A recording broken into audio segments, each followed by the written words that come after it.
So move. It's been moved by Councilman Rutherford, seconded by Councilman Parker, that we added a discussion item this evening. Any discussion on that proposed amendment? Hearing none, roll call on adoption of the amendment to the agenda. Clerk Doyle. Goodman, Yes. James, Yes. McGinnis, Yes. Nicholson, Yes. Parker, Yes. Rutherford, Yes. Carrington. Yes. 7 yeas, no nays. That amendment passes. That's in the main motion before us now.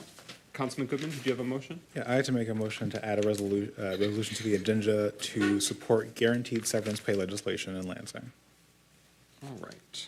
Is there a second? I'll second. It's been moved by Councilman Goodman, seconded by Councilman Pro Tem Carrington. It could be the new number 4, and everything else moves down accordingly since it's a city council resolution. Any discussion on the motion to amend the agenda? I will point out that if council members wish, it could be a first reading if you needed more time to digest or review it. Is there any time sensitivity to it being adopted tonight? Yes, there is. Okay. All right, well, then pretend I didn't say that. But it's been moved and seconded to amend the agenda to add this resolution. Any further discussion? Hearing none. Roll call on the adoption of the motion to amend the proposed agenda, adding a new number 4, resolution to support guaranteed severance pay legislation. Roll call, Clerk Doyle. James, Yes. McGinnis, Yes. Nicholson, Yes. Parker, Yes. Rutherford, Yes. Yes. Goodman. Yes. 7 yeas, no nays. That motion carries. The amendment is incorporated in the main motion before us. So adoption of the agenda with these 2 additions. Any other amendments? No further amendments, discussion, clarifications, questions. With that, speakers list is exhausted. Roll call on adoption of the agenda as amended. Clerk Doyle. Carrington, Yes. Goodman, Yes. James, Yes. McGinnis, Yes. Nicholson, Yes. Parker, Yes. Rutherford. Yes. 7 yeas, no nays. That motion carries. The agenda is approved. We'll proceed accordingly. All right, we are at this evening's consent agenda.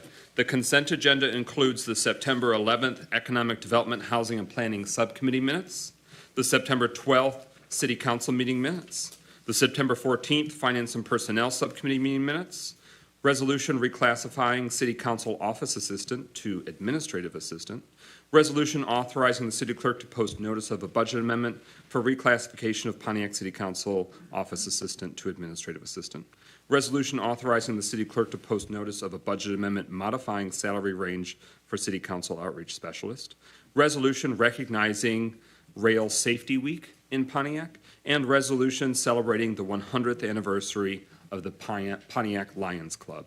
That's what's in this evening's consent agenda for council consideration. Roll call on adoption of the consent agenda. Clerk Doyle. Did I miss the move and support? Oh, I'm sorry. Is there a motion? Is there a second? Moved by Councilman Rutherford, second by Councilman Goodman, that we had approved this evening's consent agenda. With that, roll call on adoption of the consent agenda. Clerk Doyle. McGinnis, Yes. Nicholson, Yes. Parker, Yes. Rutherford, Yes. Carrington, Yes. Goodman, Yes. James. Yes. 7 yeas, no nays. That motion carries. The consent agenda is adopted and all of the items are approved. We're now at our special presentation. Mayor Grimal, we give the floor to you to introduce this evening's special presentation. Well, thank you very much. We've got some exciting updates in terms of our website and its capacity. So I want to invite our communications team to the podium to get into a couple of items. But one of those items is something that many in our community have long called for, which is a community calendar. I have long heard, and I know many of you have heard, that folks in the community would like to have one specific place where community organizations and others can post community events, so that if members of the community are wondering what's coming up in the coming week or the coming month, they can go to one designated place and have a comprehensive collection of events that are coming up with locations, dates, and times. And we have now established a way for people to submit items that they would like posted on the community calendar on our website, so that we can accomplish that purpose. And then we've got some additional updates following that item, but we'll allow our IT person, Cody, to get into the updates regarding the community calendar. And most importantly, how people who are interested in posting items on the community calendar can go about doing so. Thank you for having me here. My name is Cody McPhee. I'm the network engineer for the City of Pontiac. As the mayor said, we had a lot of interest for a calendar where we could have local individuals or businesses post any events for the community to see. You can find this by going to www.pontiac.mi.us/calendar, where you can see all the community events. We made some changes to the calendar where now when you see it, you can select events based off category. You'll have those categories there with the color coding. Those pink events there would be like senior center events, and then the green would be the normal city government events. And the blue ones are for community events that are suggested by members of the community. Here's an example of the calendar currently. As you can see, there's already a few of those blue community events that have been submitted. And then this is just some of the features that when you submit, you're able to provide so that they'll look a little better, have more detail. But it allows you to post attachments with images or flyers. And then it has the options for people to add it to their calendars by clicking that ICS button there at the bottom. And then it also provides a Google Maps readout of like the location of the event. For submitting an event, you can go to that pontiac.mi.us/calendar. And up top, there's a link that says, would you like to publish an event on the calendar? Once you click that, it will bring you to a form with suggested guidelines for your event.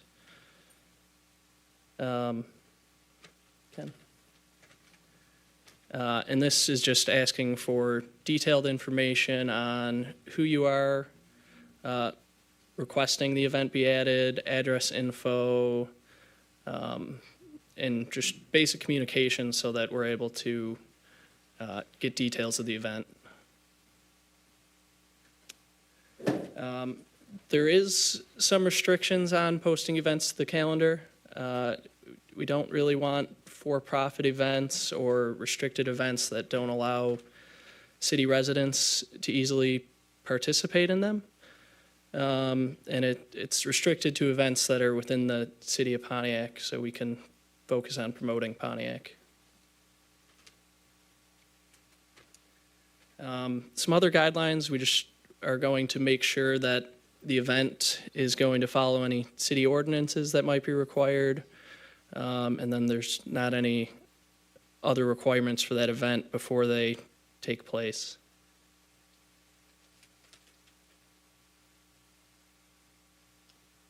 And then if you are having issues submitting an event, you can reach out to communications@pontiac.mi.us or call 248-758-3101.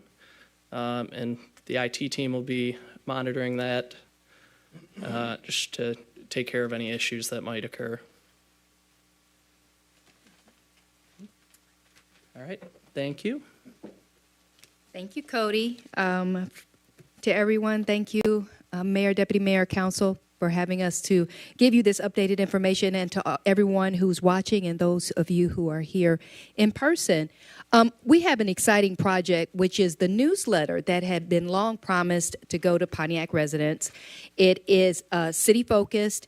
It presents all kinds of information. It comes out quarterly. It is district-specific. So as you can see, and many of you know, we just mailed out the latest version in the last week. So I will admit, we are so excited about this. This is a work in progress. And so we want to make sure that everyone knows about it, so that as we kind of grow in our knowledge and our process, we can make sure that everyone has access to the newsletter. Now, if you notice, we try to focus on many of the departments that are within the city: community development, DPW, grants, parks, human resources, youth rec, and the senior centers and treasury, but it's not limited to that. We have city council news, we have clerk's news, we have anything that we believe we need to share to the public so that you know exactly what we're doing within your city administration. Now, each issue is 8 pages. Several of those pages are devoted to city-focused information.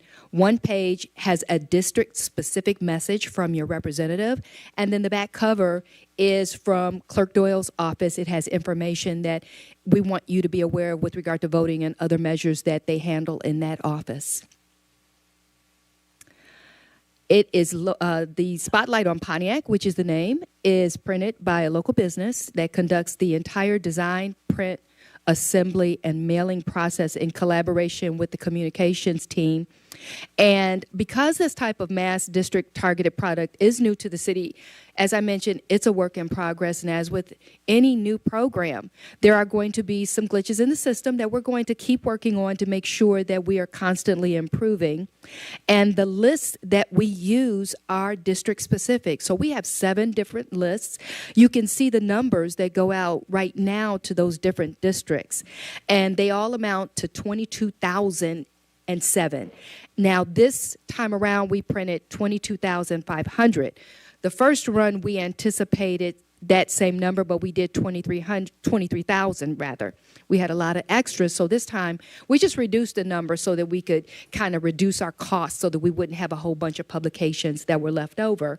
And the ones that we had left over this time around, we parsed them up to give to the Ruth Peterson and Robert Bowen Center for individuals who say they had not received it. They could get a hard copy, but that is as supplies last. And we do have a few that are here as well. So as you can see, we have made it available in print and online. That's new for us. This time around, we wanted to make sure that in addition to our printed copies, which you can see we have the 7 district-specific pages that have a specific message from your council rep. Each of them is going to those different districts, and we wanted to make sure that we had multiple ways that you could access this publication. And so now we have a digital PDF that has been placed on each council representative's page. It's also on the website. And I believe we have an additional panel that will show you exactly what you see. When you click on that, it's kind of like some of the other PDFs that you receive from some of your retailers. So when you click on the arrow, it will go through the pages for you. So you now have the option of having not only a printed copy that comes to your home, but actually a digital link that you can look through as well and also share it with others. So we wanted to make sure that we had this as an option. So not only do you have hard copy, you have printed, you can find it on your council reps page. We are sending it out via social media. We want to make sure that you have multiple ways to access this publication. And hopefully, if we can start growing our response to using our digital process, we can probably sort of cut down on printing so many hard copies and having runs as they're needed and requested for the different districts. Many of the council reps may decide to have hard copies to share with their audiences at their monthly meetings, but this is what we've been working towards, and we're very happy to share this with everyone. Now, we'll go to the next slide. Now, additional information is based on these two opportunities to begin what is really a massive mailing process and very detailed over several weeks. We do realize that there are some people who may have gotten the wrong newsletter to their home, or they didn't get one at all. And it's important for us to get that feedback from our council reps so that we can start reviewing our mailing list. We have 7. We are going to start trying to firm up those addresses and make sure there's no overlap. We got those lists. The printer got it from the clerk's office, so we're going to help try to do better with our processes, not have names that are duplicated or what have you, or going to an empty location. And also, we wanted to let you know that you've seen this request for payment come before council twice. We know that this is a very valuable product. We've received feedback that it's valuable. We want to make sure that it has information that you can always go to as a directory for important numbers and links and what have you. And so we have now initiated an RFQ process, which is out to bid for any business that's interested in being a part of the process to go online to the website. It's under purchasing in the solicitations area. This RFQ will cover 3 years, and the deadline to participate is October 6th, so we do invite any interested business to be a part of that selection process, because we know that this is going to be a mainstay of our office, and we're looking forward to doing even more work. So, in moving towards having more individuals to have access, we are also sending those out via email, and we often put out notices to sign up for our emails. What we're doing is every time we have an event we want to promote, we have information that's coming from the administration. If there's an emergency alert, whatever, we're sending it out via email, but we need for you to sign up for email.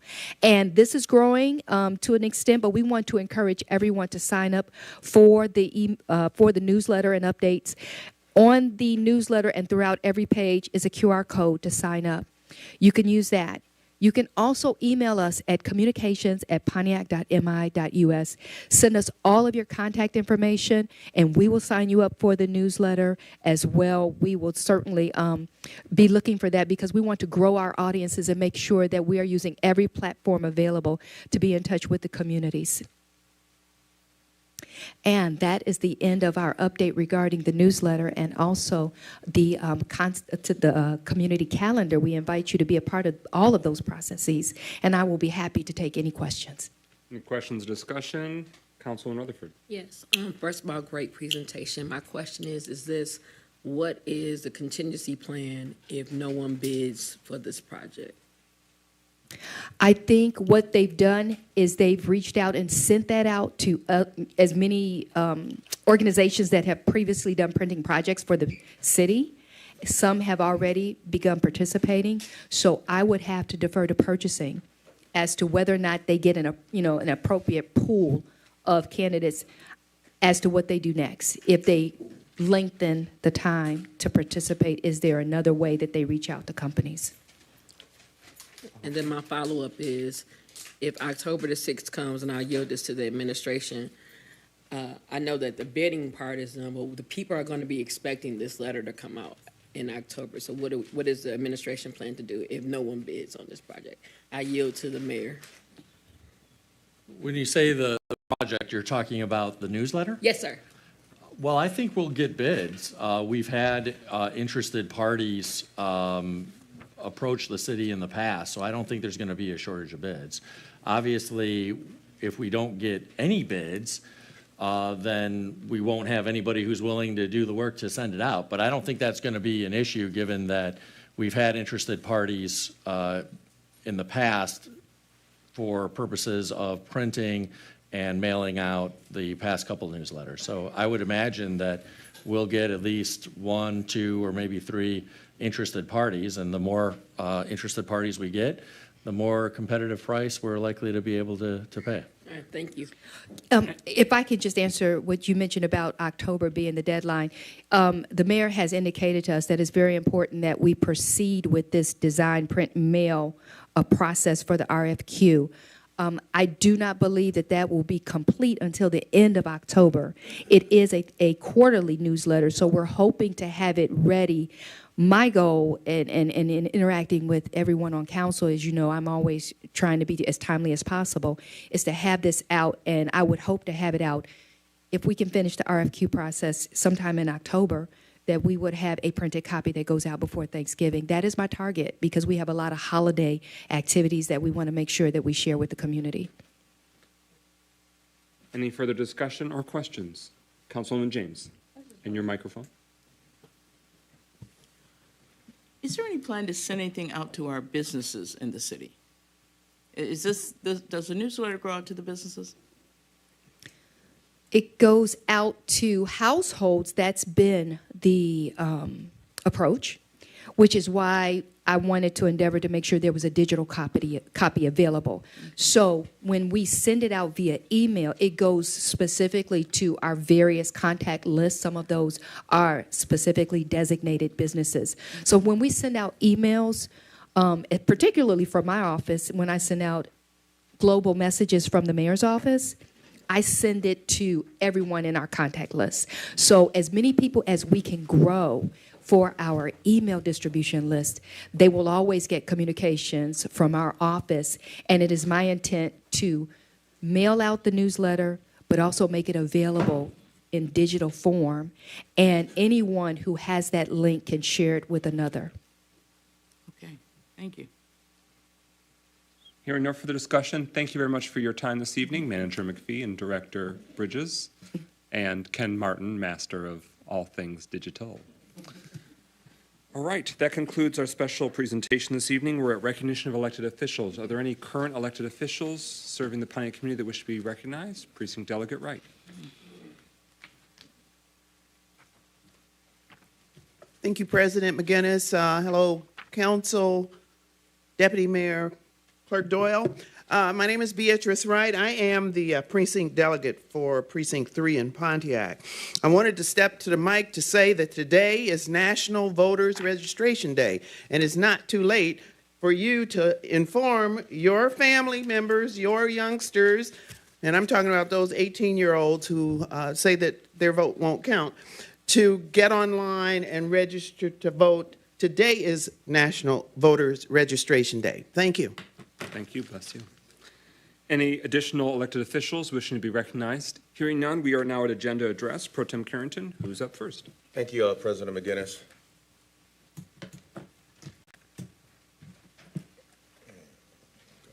Agenda address, we have a Kevin. What is your last name, sir? No. I'm going to pass. Dr. Deidre Waterman.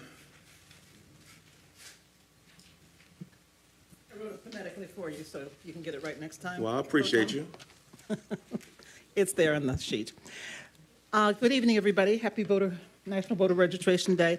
Two items I want to speak to. You are, I see council adjusting the pay for one of your employees, which I think adds to 3 now, which is more than the city council had when we had 80,000 people and were full tilt. So, and also, I know that one of the people you added was chief of staff, which wasn't in your hierarchy list or in the budget, and I don't know that you created a cost budget amendment for that, or how much they're paying that, even though I understand from the minutes that this person, Sharika Hawkins, which was great as our city clerk, but I understand she has already begun work from what I see in the minutes. So I just had that question. But what I mostly want to talk about is item 2 on the agenda, and that relates to recreational marijuana. I hope we can get some straight answers. I brought it up last week because of something that it seemed like it had been decided in closed session. There have been more closed sessions about recreational marijuana under your term than there were altogether in the last 3 administrations. It's really very strange. But at any rate, people were told that they were going to have a chance to vote on it.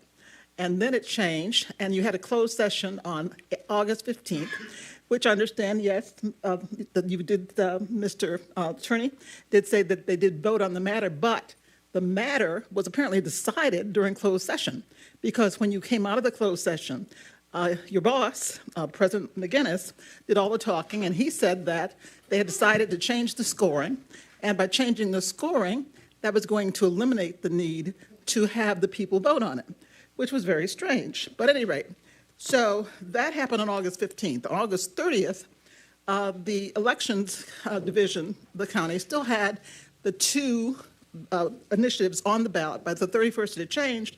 And last week, I got this in the mail, which said we're still voting on it. So can we get some straight answers?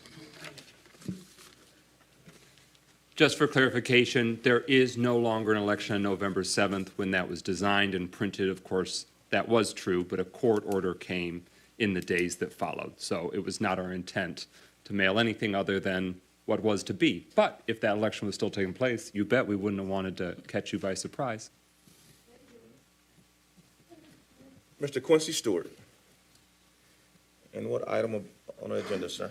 I'm just here, item 28, 31, and 34, in support of the Pontiac Little Arts Theater. I'm on the board there, and the Dirk Kroll Band will be there on November 10th. The Dixon Violins Live will be there on November 17th, and I will be there on December 23rd, but that may be changed to December 30th. Last year, we did it on the 30th, the day before New Year's Eve, and we're thinking about changing it from the 23rd of December to the 30th. Myself and Damani Phillips will be there like we did last year, and we look for everybody to come out and support it. That's it. Thanks. Thank you, sir. Ms. Beatrice Wright. And Mr. Stewart, if you just want to give me a shout once you know for certain if the dates change, will reflect the agenda announcements. Beatrice Wright, you know, I want to be honest with you. I pick up the agenda, I start reading the agenda, and I say, that one's interesting to me. That's why I'm going to say something. But I really wanted to give a shout out to the Lions Club. As an educator of 41 years, the Lions Club perennially gave glasses to our children. And all of us know, if you can't see it, you can't read it. And so they were always supportive of our students. Wanted to also say something about the Pontiac alumni as well as homecoming. If there was ever an occasion for our kids to get dressed up and participate, it is homecoming. And if you've never witnessed it, you need to go to the high school on homecoming night and see those young people come out dressed to the nines. So just wanted to say that for them. And finally, I wanted to say something real quick about pride and beautification. I need 5 signs, and I'll continue that at public participation. Thank you. Thank you. Mr. Bill Maxey. Item from the agenda. Good evening, H. Bill Maxey. Particular attention to the purchasing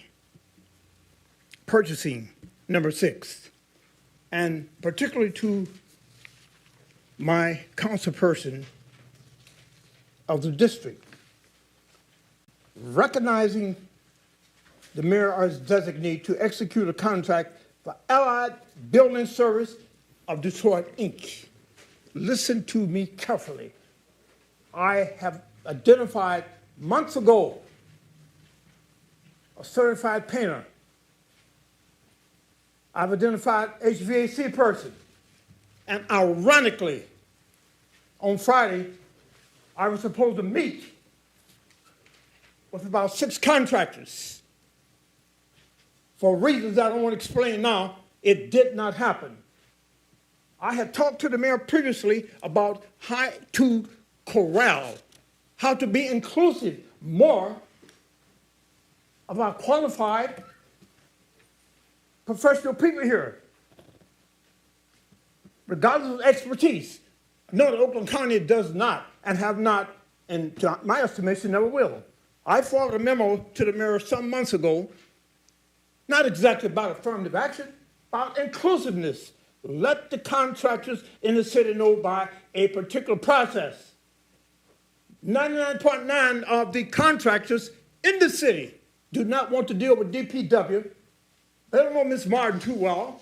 They don't want to deal because of discriminatory practices. We have qualified, professional, licensed people here in this city. And to my councilwoman, I just talked to a master painter That does for conclude your Saturday's time. meeting, and just talked to an HVAC person. Do not vote yes for approval of this contract. We haven't That does even conclude your explored. time. The contractor's here. They're Your still time has afraid expired. to come in and bring their credentials Your time because has of the expired. attitude, discriminating practices. That does Don't conclude sign your it. time. Please don't sign that order. Your time has expired. Pardon me? Your time has expired. Oh, thank you, Mr. Chair. Thank you, sir. Mr. Carlton Jones.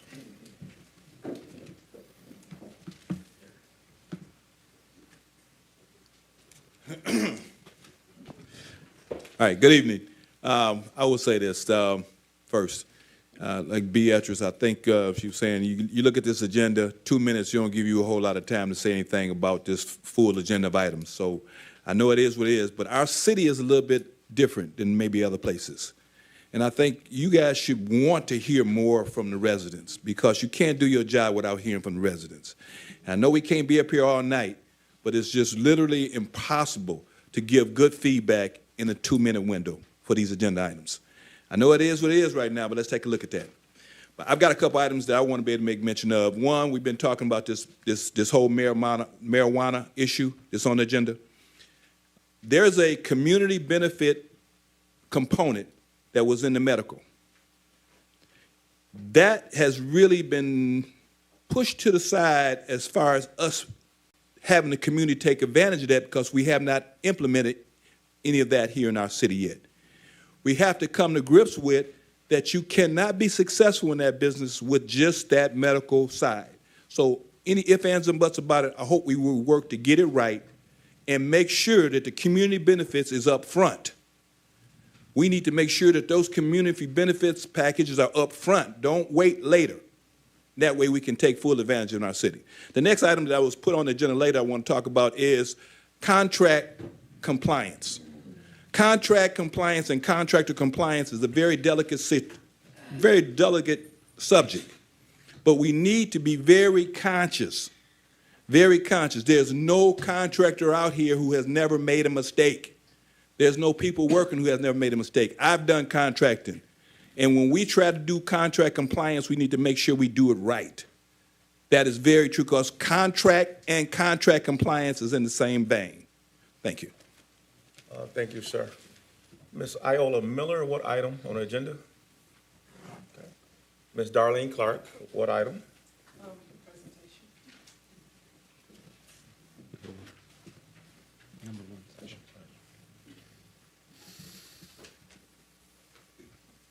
Good afternoon, Council, Administration. I'm talking about the presentation for the City of Pontiac and your website. It's not just as much as your website, it's concern about the logo that you're presenting to the City of Pontiac. Pontiac, for the people who's been here for a long period of time and family members who invest in Pontiac, all the way up into the 2014 when emergency manager took over, it was actually known as the Pontiac Chiefs. The logo for the City of Pontiac has always been the chief. I understand on your administration that you have made a change, and even on your logo here at the City of Pontiac, you have the chief sitting there. My question is there a reason why, or can help the residents, because there's a lot of residents asking this one question, are we now considered the new Pontiac? Does the chief still play an important role in the City of Pontiac for our logos? To instrument and say that maybe, oh, new Pontiac chief, or Chief Pontiac new or whatever, would that include would be a very good way to say that you are listening to the people. When you show new logos, you show that you're not listening to the people. This may sound minute to you, the people who's creating these logos and these websites, but in order to get cooperation from the old and the middle and the new, our name need to be said exactly what it is. Councilman Parker made it known to the people, my name is Council Parker, call me by my name. Well, then call Pontiac Chief by its name. Thank you. Mr. Chuck Johnson, what item, sir? The seal for the city of Pontiac remains the same as an unchanged, but this is the current branding campaign. But that remains the city's official seal. Okay, that's what I was gonna kind of hit on, but, I'm gonna start my time up there. You ready? Yeah. All right. I'm pleased to know that our seal is going to stay the same, and the logo, it's 6 in one hand, half a dozen the other. I think number 6 on the agenda as it relates to the mayor's designee to execute a contract, with this Detroit contractor. I think that this contractor should have been brought to this order here and introduced to the citizens of the city and or the responsible parties so that we'll know who we're dealing with. Now, we're bringing a contractor from another community in the Pontiac, and I feel as though we have adequate contractors in the city, whether they be minority or whether they be whoever.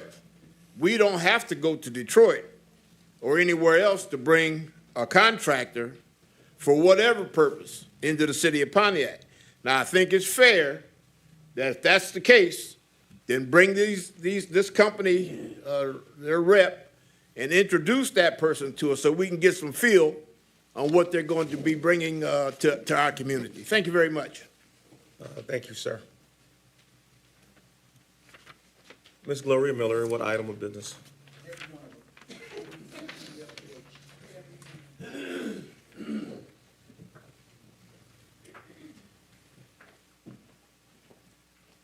And I said to Mr. Carrington, because I do want to address everything that got a resolution before it.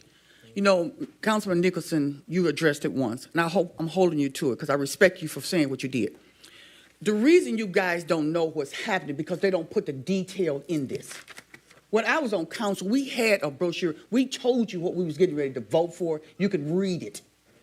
Now, I have shared this with the council, so I come down and I speak to the people now.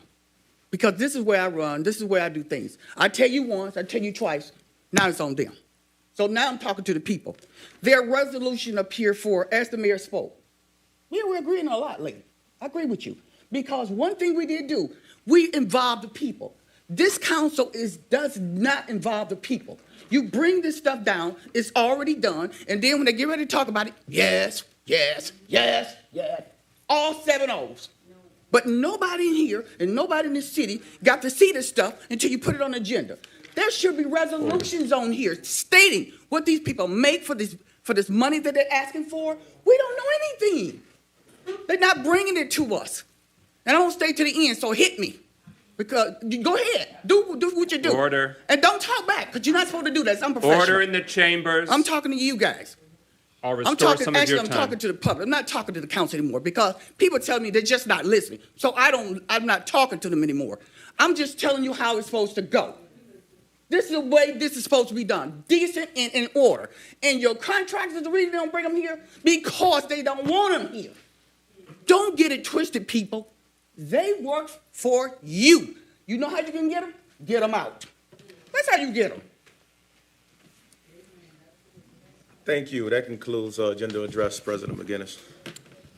Ladies and gentlemen of Pontiac, on your city council meeting agendas, you'll notice a consent agenda. Tonight has letters A through H. A consent agenda is meant to speed things along, things that are routine or non-controversial. So that way another hour isn't added to the meeting, voting item by item on minutes or posting something that will come back before us in 2 weeks as a budget amendment. At any point, any city council member at the beginning of the meeting can say, you know what, we need to talk a little bit more about items F and G. And then just one council member, it gets put on the main agenda for discussion. It's about facilitating an efficient meeting. I did not invent it. This is not the first public meeting or city council that you will see this. It may not have been done in the past, and I can't speak to that, for I wasn't a city council member in the past. But it is a best practice to help move meetings along. Every city council member, they are already aware of this. They have the right and the authority. If they want anything to be debated on further, just flag it and we'll do it.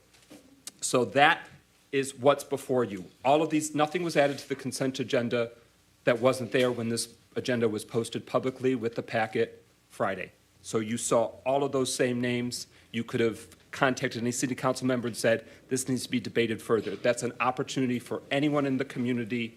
Just want everyone to be aware of what a consent agenda reflects. All right. Point of information, Councilman Rutherford. Just so that we clear, isn't the agenda put up every Friday on the website so it is accessible for all people to see it as well, right? That's right.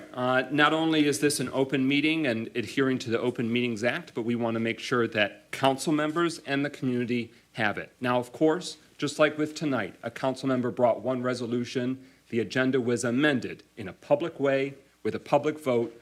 Will it make the cut or not? And so everything has to be done publicly and the majority of council rules. There's no boss McGinnis in this situation.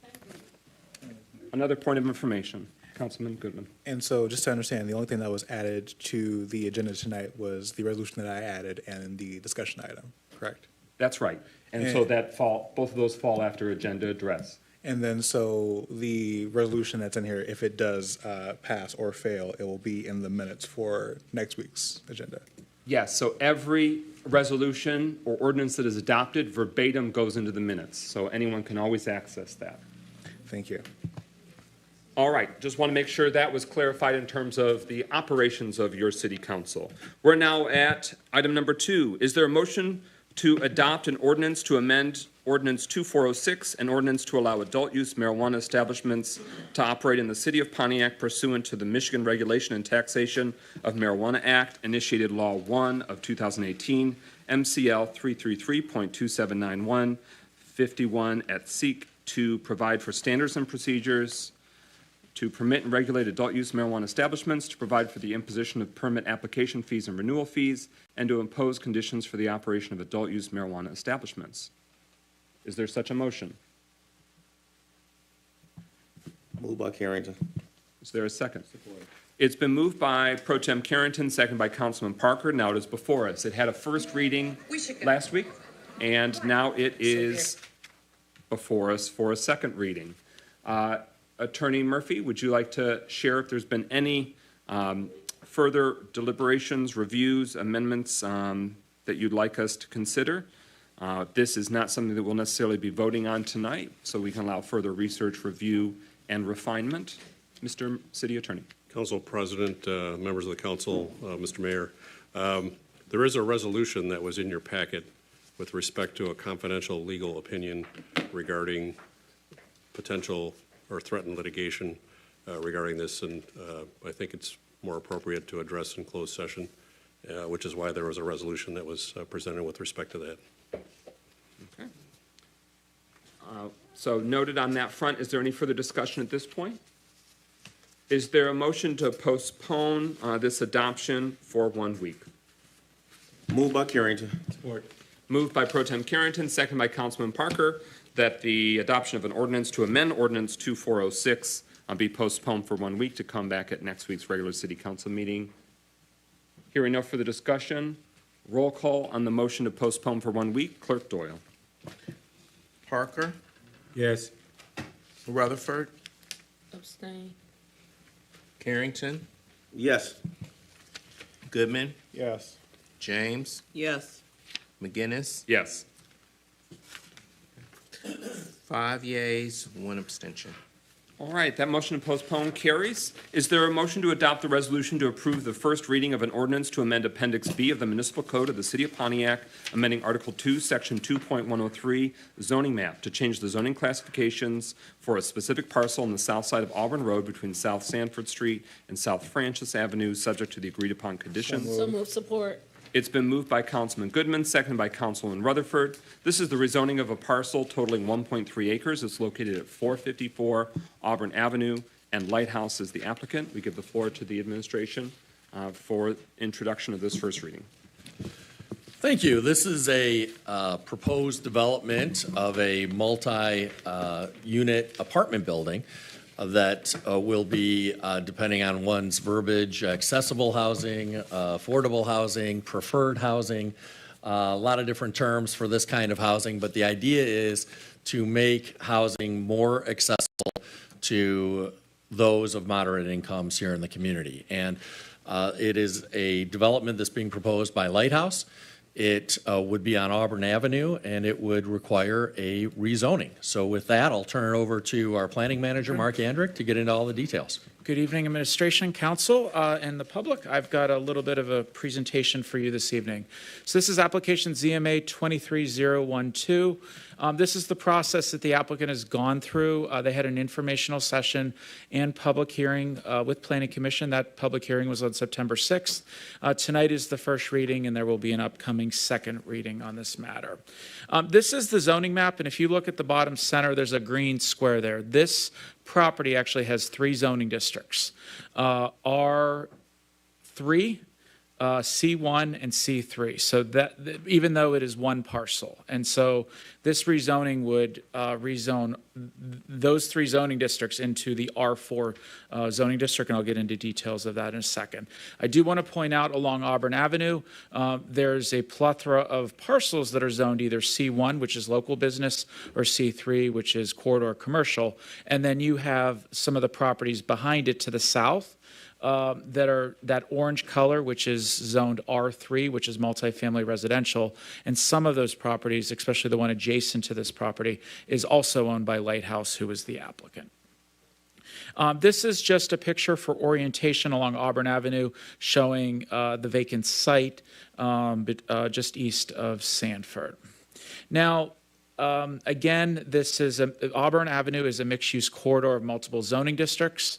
The request is on this 1.34 acre lot is for a 5-story, 54-unit complex. The applicant would need to go through a future site plan, but this is the intention of why they're going forward with this particular zoning district. There are no single-family residential zones adjacent to this parcel, and the applicant has offered 3 conditions of approval with this rezoning. This is a concept layout, just identifying where the building would be located, where the parking would be located. Again, this would be a future site plan process, but I will come back to this slide just to reference some of the conditions that they have offered.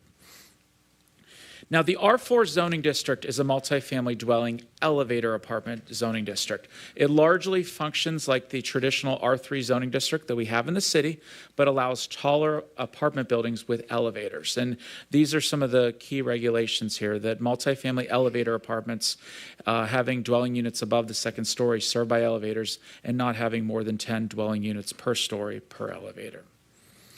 Now, the applicant in review prior to Planning Commission offered the following 3 conditions, and I think some of the impetus for these conditions were that this is an intense use that's here. It's a taller use than what's here, and so they've offered the following 3 conditions. Number 1, 60 feet of frontage along the right-of-way of Auburn shall include a 10 to 12-foot deep patio in front of the community room / leasing office area. This patio shall include 6 benches along with a paved patio area of approximately 430 square feet. The patio area shall include 6 shade trees over the seating area. So this is, again, being offered as a public space in front of a taller building. While, you know, if the city is looking at neighborhood strategies for the neighborhoods adjacent to Auburn, and so, you know, we would like to see more pedestrian accessibility on Auburn Avenue for people to walk to work, walk to food places, walk to downtown, and so this could be a benefit in the long term. Also, if I may be remiss without saying, any future bus routing that could go through here. Condition number 2, arborvitae shrubs shall be planted along the entire length of the east and west buffer yards, planted 4 feet on center to help screen the adjacent commercial zone properties. They are not required under our zoning code to put any landscape screening to the adjacent commercial properties. They are offering arborvitae as a way just to soften with landscaping some of this development. Number 3, in order to buffer the Auburn Road right-of-way and the adjacent multifamily properties of the south, an additional 10% over and above the required amount of landscaping shall be added to the front and rear yards. So this may be an extra tree or 2, but what we'll do is help screen to the surrounding properties. And when you start getting canopy trees, when they start growing up, 5 to 10 years from now, that can start giving some quality effects to that little area, and also residential neighbors that may be farther away. So this should improve the the aesthetics and also should create some additional buffer to the right-of-way and also to adjacent properties. Now, with a rezoning, there are 10 standards of approval. I have just bolded some of the important points. Is it consistent with the goals, policies of the master plan? Is it compatible with the site's features? Is it evident that the applicant cannot receive a reasonable return on investment through the current zoning? Are the potential uses with the surrounding uses appropriate? The capacity of the city's utilities and services, the capacity of the street system, the boundaries of the requested rezoning district being reasonable. The requested zoning district is considered to be more appropriate from the city's perspective than another zoning district. Well, the rezoning of the land is considered to be more appropriate than amending the list of permitted or special land uses in the current zoning district. And lastly, the rezoning will not create an isolated or incompatible zone. So I just want to hit on a few points here. The site has been vacant for many years, and it's adjacent to multifamily and commercial zoning districts along Auburn. Multifamily zone districts and land uses exist at various locations along the Auburn corridor between Woodward and Opdyke. The applicant is offering conditions to mitigate the impacts of surrounding properties and to make public space in front of the building. And a potential multifamily residential building would improve the aesthetics and engagement of spaces on Auburn Road corridor to improve a vacant property. And I do want to add, there's 3 zoning districts here. It's likely that any developer would need to go through rezoning to make sure that a potential land use fit in for that entire property. So with that, Planning Commission at its public hearing on September 5th recommended approval to City Council of the zoning map amendment with the conditions that were offered by the applicant. So the applicant is here, and I'll be happy to entertain any questions you may have. Thank you. All right, at this time, let's have the applicant come forth and share their vision and request for the city to rezone the land in question. And just to orient the community, this is on the south side of Auburn Avenue between Sanford and Francis. So it's in between, next to the old OJ's Lounge, more recently Friends Assisting in Recovery. It's across Auburn from the ice cream shop. All right. So we're talking about 454 Auburn Avenue, if you could, and then we'll have discussion and questions. This is the first reading. So that everyone's aware, this requires at least 2 readings. So it'll come before us at a future city council meeting at least an additional time per our charter, so that way there's multiple opportunities for folks to weigh in. Mr. Hertz. Great. And I just also wanted to share, in addition to the formal city processes, we've held community meetings, we've engaged surrounding residents in our plan for that property. We're also currently working to redevelop the adjacent multifamily housing that we own there. So Beacon Townhomes, which are on the other side of that block and are most of the immediately surrounding residential space. We've done individual outreach to all of those residents, both about the redevelopment of their properties as well as the addition of additional properties nearby. I'm getting ahead of myself. I'm Ryan Hertz. I'm CEO at Lighthouse. I'm relatively new to Lighthouse. We merged in 2019 with South Oakland Shelter. That's where I came from. And my understanding is Lighthouse has owned this property for several decades with a long-term plan that was never able to come to fruition to do phase 2 of essentially the multifamily development that was adjacent. We're very lucky that at this moment in time, there are state gap financing resources one time available that have allowed us to figure out a way to actually make a project like this work. So we're really enthusiastic about trying to really activate this space that's been inactive for a very long time and to add badly needed high quality affordable rental to the community. I brought our architect with me, Steve from Fusco Schaefer Pappas, and we're here to answer any questions and in case we didn't cover everything. Very good. Questions, discussion? Councilman Parker. And I always ask when people say affordable, I need to understand what when you say affordable, what do you mean affordable? What's the price range that you're thinking it will be at? I don't know off the top of my head what the AMI is on every unit. Generally, for these projects, some percentage of each project is designated as you're eligible to rent those units if you're at or below a specific AMI. I believe the lowest would be at or below 30% AMI for the county, not for Pontiac. So it would be 30% of the county's AMI. MSHDA did conduct a market analysis and believes that there's a strong market for these units. Do you happen to know what the AMI? That's something we can certainly come back to you with before this is voted on, though.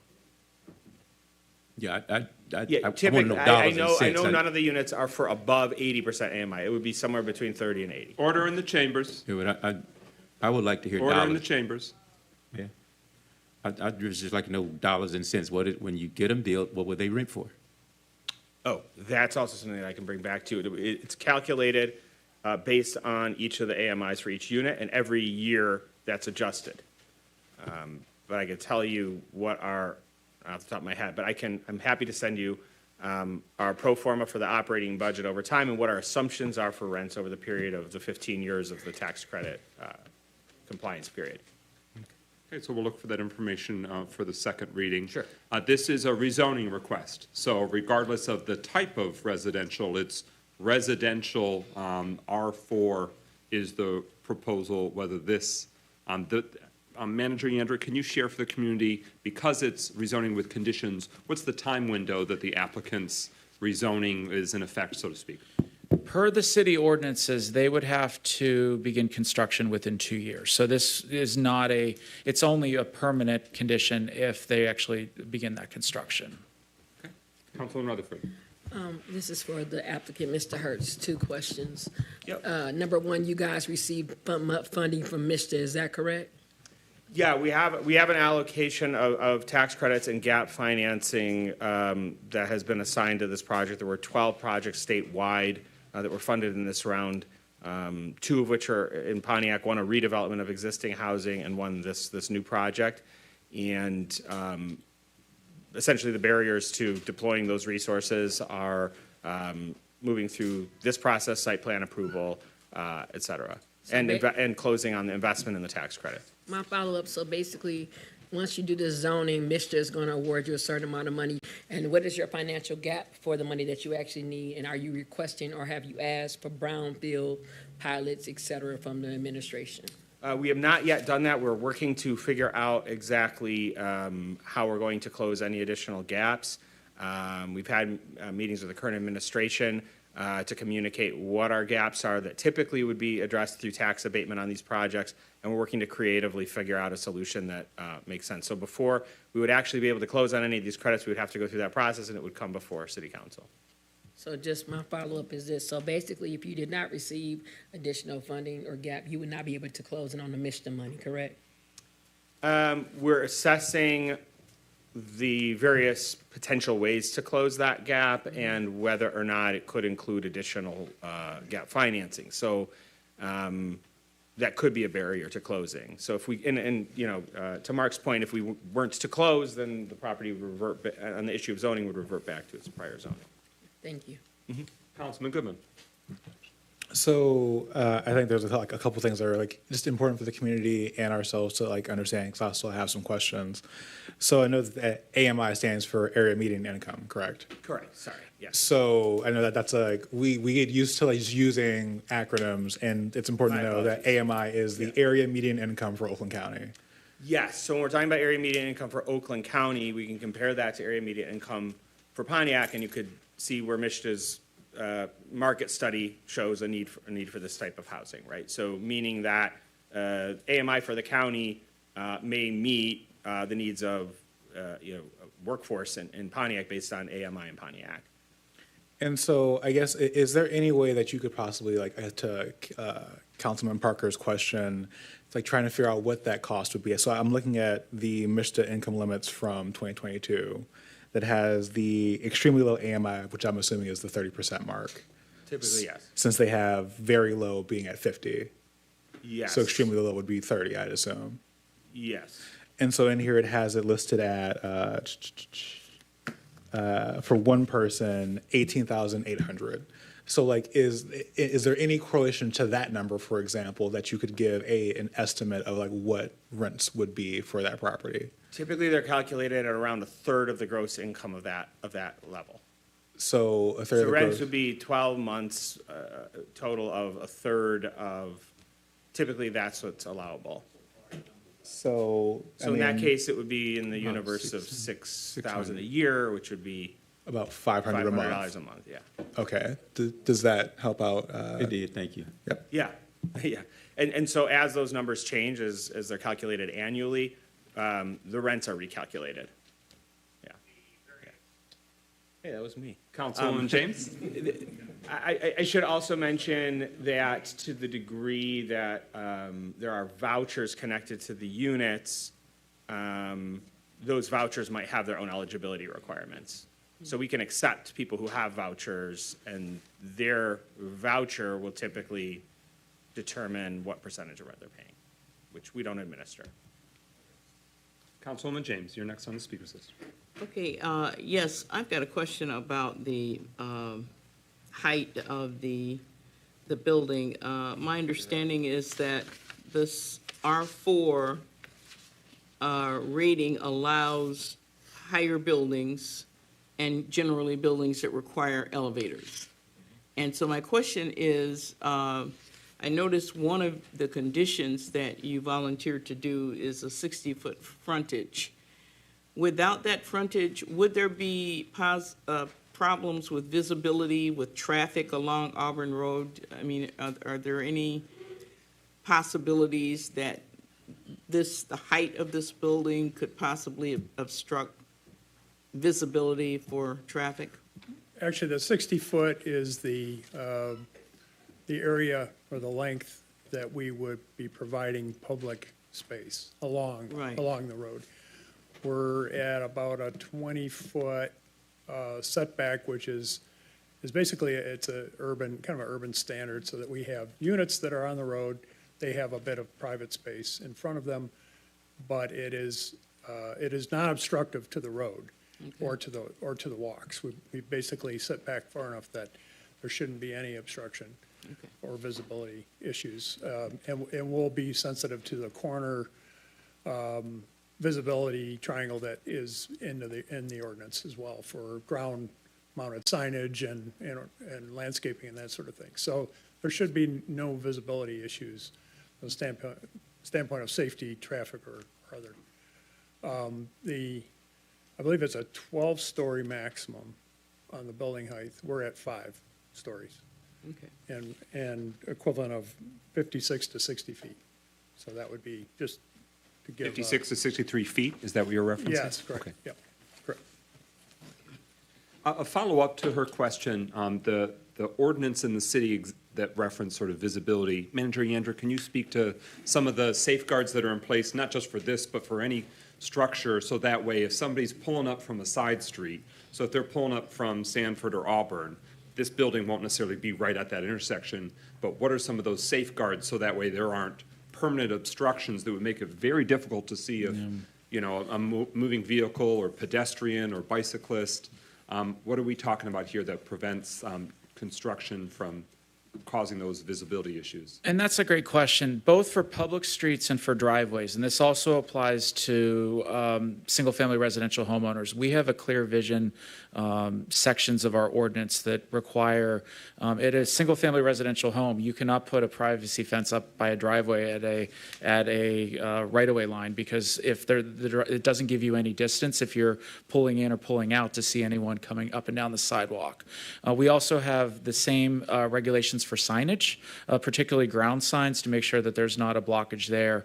And then that would also apply to any structure, particularly buildings, to make sure, depending on the speed limit and the dimensions, to make sure that there's enough sight lines to be able to view both for the drivers on the main street and that either side street or driveway.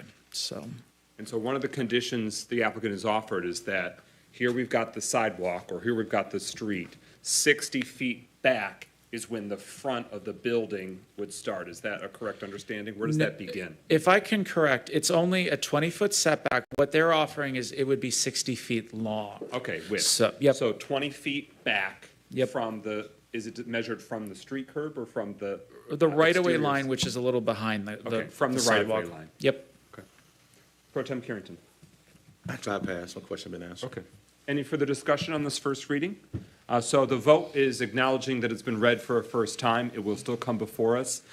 This is located in District 7 on Pontiac's east side. So we've discussed this matter at the last 2 District 7 meetings. We invite, as the process goes forward, if representatives from Lighthouse would like to be there to provide more detail, especially as it gets closer to the site plan, should this rezoning proceed. And I think it's really important to share that the residents on the east side seemed very receptive and offered words of support that they are receptive to this.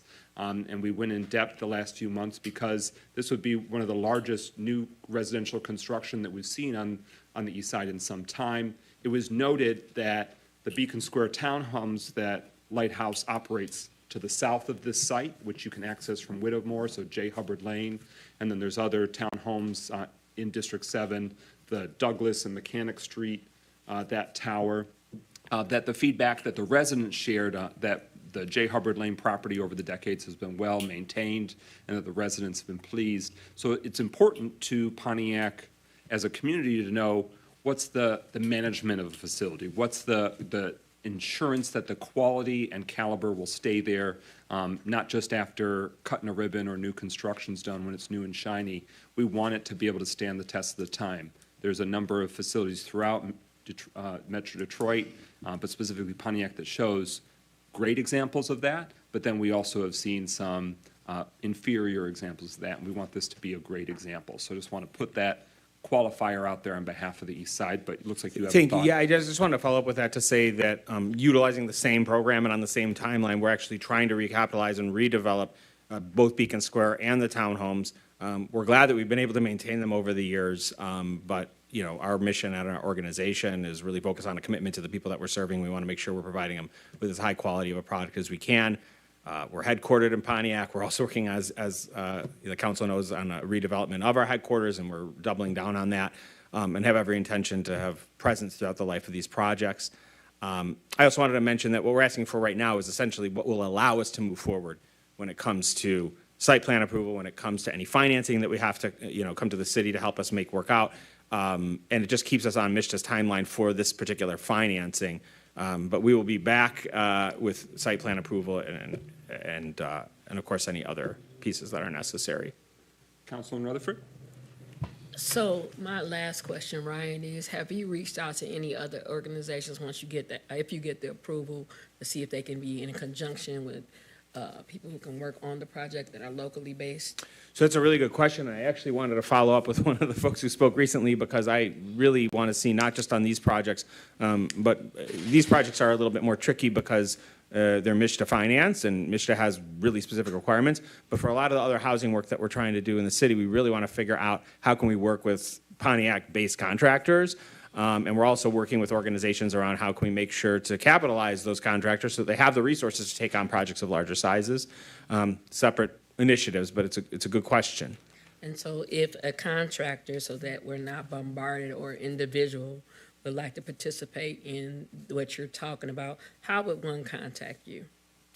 Well, at some point, if this moves forward, then whichever entities engaged as the general contractor would be putting out for bid to subcontractors, and we could make public the contact information of that entity once it's been selected. Thank you so much.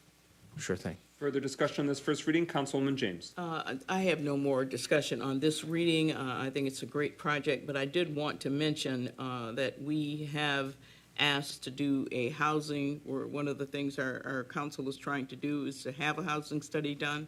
And I thought maybe for next week's meeting that possibly the mayor or deputy mayor could follow up on where we are there.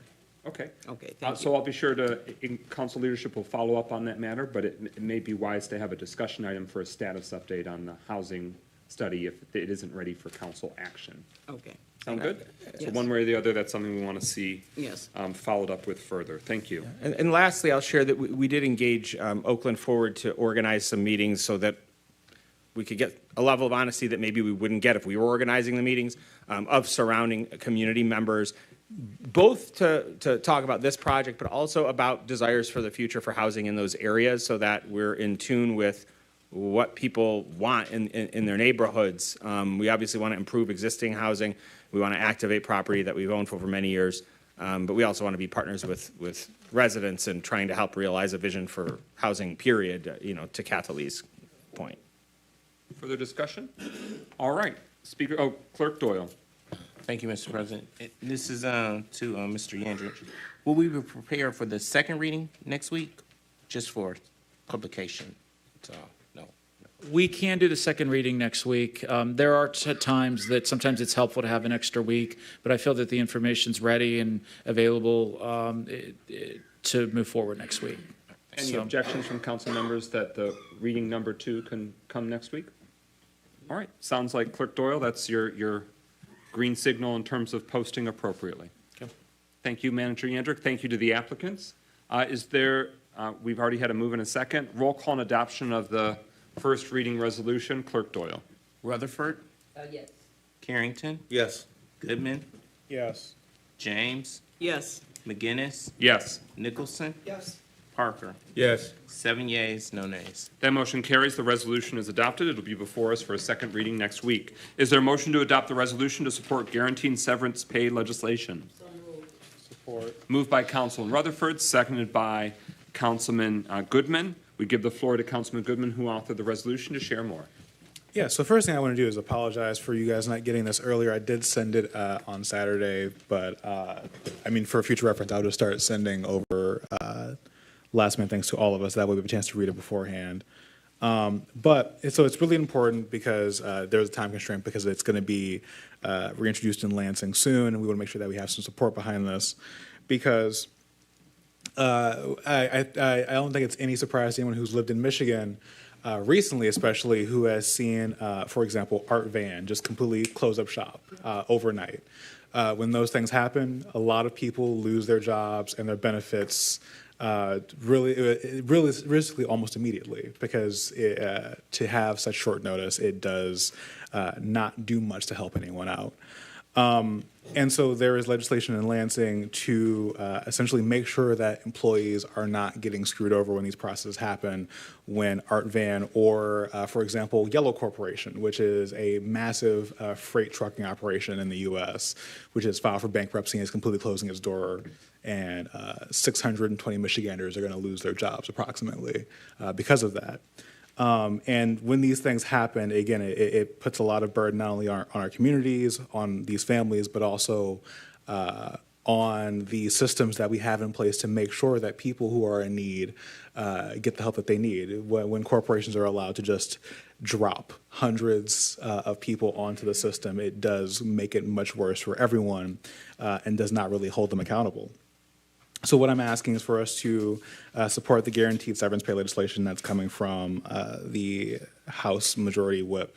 And I'll read, the whereases for this so that way the community can know what's on here. So whereas the city of Pontiac recognizes the importance of protecting workers' rights and promoting fair labor practices within our community, and whereas legislation is set to be introduced by House Majority Whip Representative Abraham Ayash, aims to establish a comprehensive framework for guaranteed severance pay for employees affected by closures, relocations, and mass layoffs. And whereas the Prospective Relocation, Closing, and Mass Layoff Severance Pay Act seeks to ensure that employees facing job loss due to factors beyond their control receive appropriate compensation to help them navigate such transitions. And whereas the actions of wealthy corporation executives, private equity firms that lead to job destruction in Michigan have a profound impact on working families, our communities, and the local economy. And whereas the Art Van mass layoff at the onset of the pandemic orchestrated by a Wall Street private equity firm, T.H. Lee, highlighted the disregard for Michiganders and the local workforce, prompting a united effort by workers to stand against such actions and demand accountability. And whereas it is imperative to hold corporations accountable for their actions when they destroy jobs in our state, and the introduction of guaranteed severance pay legislation aligns with our commitment to the well-being of our community members. And whereas the practices of certain Wall Street private equity firms and corporate CEOs have adversely affected our communities, including instances like Art Van closure that left thousands of employees without paychecks, health care, and contributed to the burden on local social services. And whereas the economic repercussions of mass layoffs with no notice, severance pay, or safety net for workers not only impact the affected employees, but also impose a significant burden on our state. And whereas these challenges compel working families to depend heavily on vital social programs such as unemployment insurance and other essential support systems, highlighting the urgent need for measures like guaranteed severance pay legislation that protect our workers and reinforce the strength of our social safety net. And whereas the introduction of the passage of guaranteed severance pay legislation presents an opportunity to strengthen workers' rights, enhance economic stability, and discourage actions by corporate entities that negatively impact our workforce and community. And now therefore be it resolved that the Pontiac City Council expresses its strong support for the forthcoming House bill titled the Relocation, Closing, and Mass Layoff Severance Pay Act to be reintroduced into the Michigan legislature. And be it further resolved that the City Council strongly urges State Representative Brenda Carter and State Senator Jeremy Moss and the members of the Michigan legislature to carefully consider and swiftly pass this legislation to ensure that workers' rights are protected and that employees facing layoffs, relocations, or closures receive fair and just severance pay. And be it further resolved that the City Council recognizes this legislation not only supports workers, but also contributes to the long-term financial solvency of the state, particularly during economically challenging times when mass job losses burden the state's social safety net. Any discussion on the resolution? Hearing no further discussion, roll call on adoption of the resolution. Clerk Doyle. Carrington? Yes. Yes. Yes. Yes. Yes. Yes. That motion carries. The resolution is adopted. Is there a motion to adopt the resolution to approve the proposed budget amendment? Support. Moved by Pro Tem Carrington, seconded by Councilman Goodman. This proposed budget amendment for this fiscal year increases the budgeted revenues in the amount of $1,500,000. This is associated with a grant that the city of Pontiac is getting, so we just got to book the new money that's coming in. The account it'll be coming to is 101-000-539.000-My Eagle, and expenditures in the amount of $1,500,000 to account 101-445-936.000 My Eagle, $75,000 to account 203-463-806.001 My Eagle, $200,000 to account 202-463-818.001 My Eagle, and $100,000 to account 101-447-818.001 My Eagle. So, we'll give the floor to the mayor and the administration. This was before us 2 weeks ago when we posted the notice. Mayor, for more information, provide the context, please. Yeah, I think you summed it up well. We're very fortunate to get a $1.5 million grant from the State Department of Environment, Great Lakes, and Energy, also known as EAGLE. And this is a grant that is designed to help us manage stormwater and high water, floods, things of that nature. So I think, as all of us are aware, our stormwater infrastructure in the city has long been neglected, and this infusion of funding is a very welcome opportunity to improve our stormwater infrastructure here in the city. This amendment is simply an amendment to the budget so that we can properly keep track of these funds in their own specific account. Any further discussion? All right, we celebrate the work that resulted in the city receiving $1.5 million, and we look forward to the hard work to come to put it into use. Any further discussion? Hearing none, roll call on adoption of the resolution approving the proposed budget amendment. Clerk Doyle. Goodman? Yes. James? Yes. McGinnis? Yes. Nicholson? Yes. Parker? Yes. Rutherford? Yes. Carrington? Yes. 7 yeas. That motion carries. The resolution is adopted. The budget's hereby amended. Is there a motion to adopt the resolution approving Pontiac Oaks Park Action Plan? Is there a second? Support. It's been moved by Councilman Rutherford, and it's been seconded by Councilman Goodman. This is the first reading. As you may have heard last week, we had a presentation from Oakland County Parks about the work proposed for Hawthorne Park and the plan of action for improvements for the park. This is that first reading, and there will be a second reading. It will also go to the Parks, Recreation, and Public Works for even further review and deliberation. So this begins the public process, so that way you can also access the document and that follow-up information from what was presented. So, Mayor Grimal, administration, other information you'd like to share before it's deliberated? Oh, okay. Someone could turn off their microphone. There we go. So I don't have anything to add beyond what was shared last week by the Oakland County Parks Commission. This, again, is an opportunity to have the county invest millions of dollars into Hawthorne Park and to take on the day-to-day management and maintenance of that park. The city will continue to own the park. The park will continue to be free of charge for our residents to go there. And so this really is a win-win partnership between the city and the county. As they, meaning the Oakland County Parks Commission, seeks to embark on improvements there, the agreement that was agreed upon and executed several months ago between the city and the county requires that the county present specific action plans and infrastructure improvement plans to the city so that we have an opportunity to sign off on those. And this specific proposal that was presented in detail last week is their action plan that needs to be signed off by the city with the possibility of amendments being made to it before they can proceed.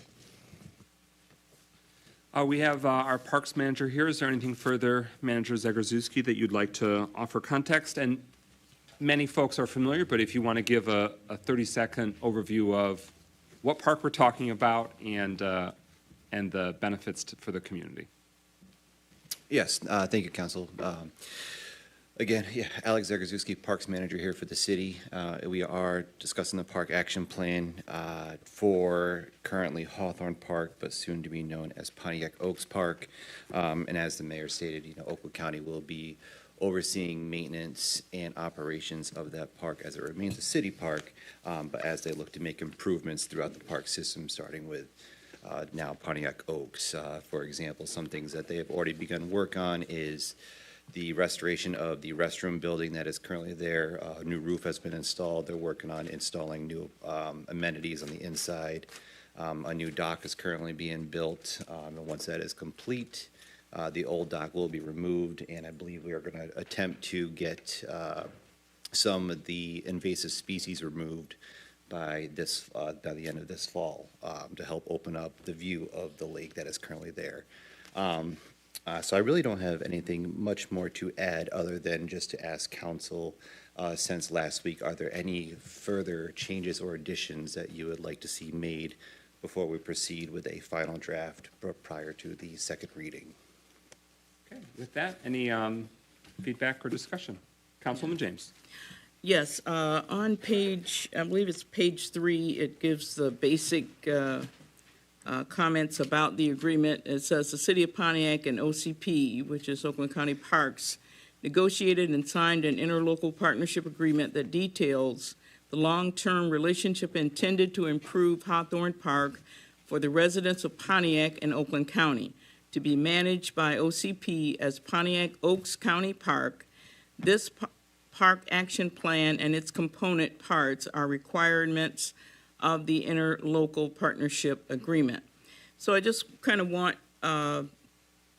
people to know that the county considers this a county park.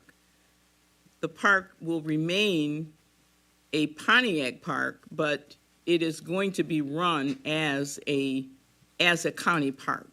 And so what that means for us, since it will still remain as a Pontiac park, is that we really have to work to make sure that this park remains a viable park for the residents of the city of Pontiac.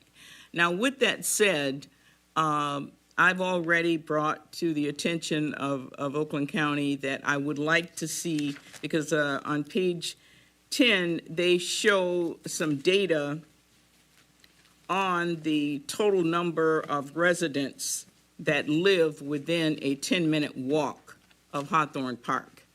And since this agreement is exclusively between Oakland County Parks and the city of Pontiac, I want the data to reflect the number of Pontiac residents that live within a 10-minute walk of this park. Now, I've been told that that data is not going to be available until October 2nd, and the council wanted to be able to get this approved by the start of this agreement, which is what, the end of this month. So I'm not understanding why it would take that long just to get a set of data. Yeah, not again, I understanding don't that. have an answer as to why it took that long. I just was told that in order for them to do the evaluation, that was the date that was projected to Oakland County of when those numbers would be available. Okay. Go Go ahead. ahead. Yes, ma'am. No, Mayor go ahead. Grimal has a hand. Yeah, and I have put in a call to the Oakland County Parks Commission to see if they can expedite that. I know that Councilwoman James and I spoke about this this week, and I share her concern that there's really no reason why this should take so long. I know, and we spoke about this last week, and I know it's in Councilman Goodman's district, that we really need to do more to connect some of the nearby residential neighborhoods of Pontiac with this park. There are a lot of residents that live very close to this park as the crow flies, as they say, but they're separated by Telegraph Road and by an old railway line. And so we really need to make sure that we're improving the infrastructure there for pedestrians so that they can overcome those barriers and more easily access this park. So that's an important provision here as we talk about how many people live within walking distance of the park. But to your point, Councilwoman James, I'd like to see that expedited as well so that this can be approved before October 1st with that full information provided. I don't know that it would be the end of the world if it weren't approved until October 3rd as opposed to before October 1st, but the ideal situation is to get it approved before October 1st with that full information provided by then. Yeah, I agree.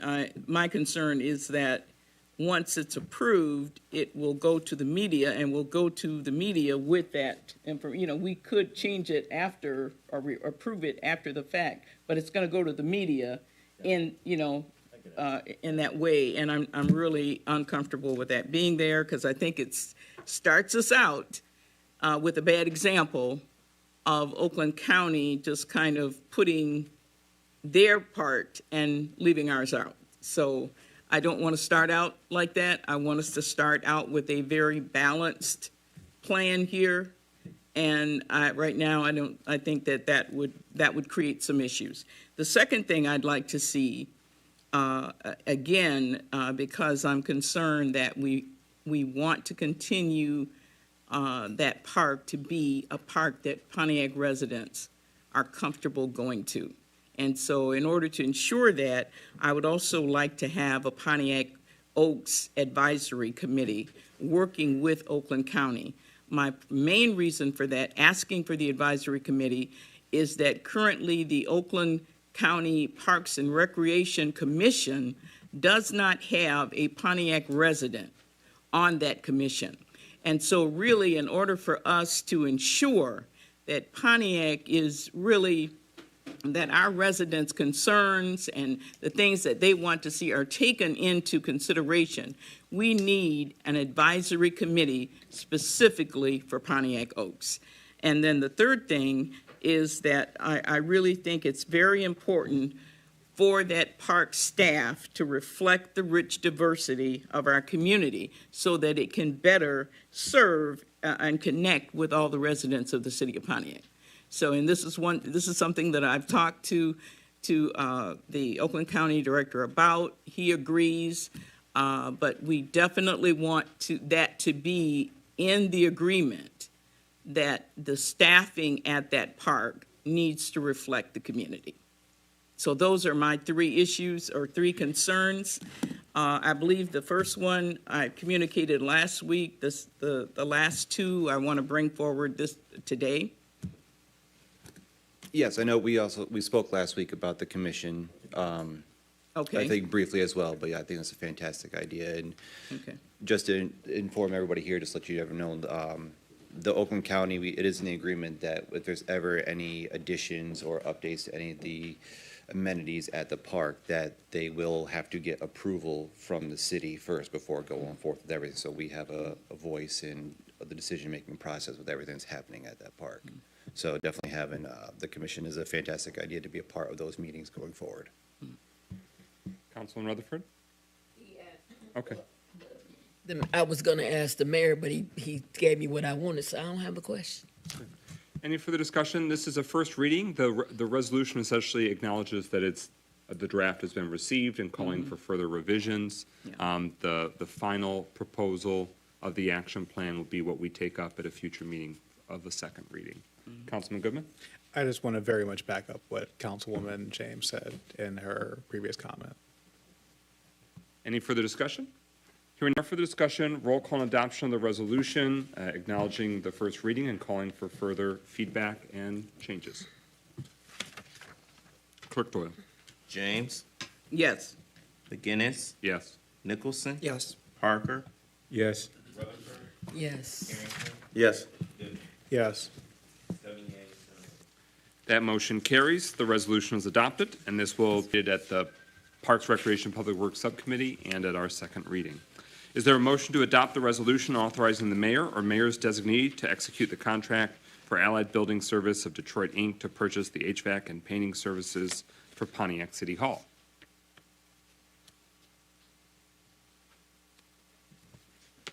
moved by Carrington. Second. It's been moved by Pro Tem Carrington, seconded by Councilwoman James. It can now be debated. We now give the floor to the mayor for introduction. Thank you. This is a contract to improve the heating, ventilation, and air conditioning system on the ground floor of this building. For a long time, the ground floor of this building, commonly referred to probably as the basement, since most people enter on the first floor of this building, has really been underutilized here at the city, really going back to emergency management or maybe even earlier than that, because there were so few employees here at City Hall, as so many things were privatized and outsourced by emergency management.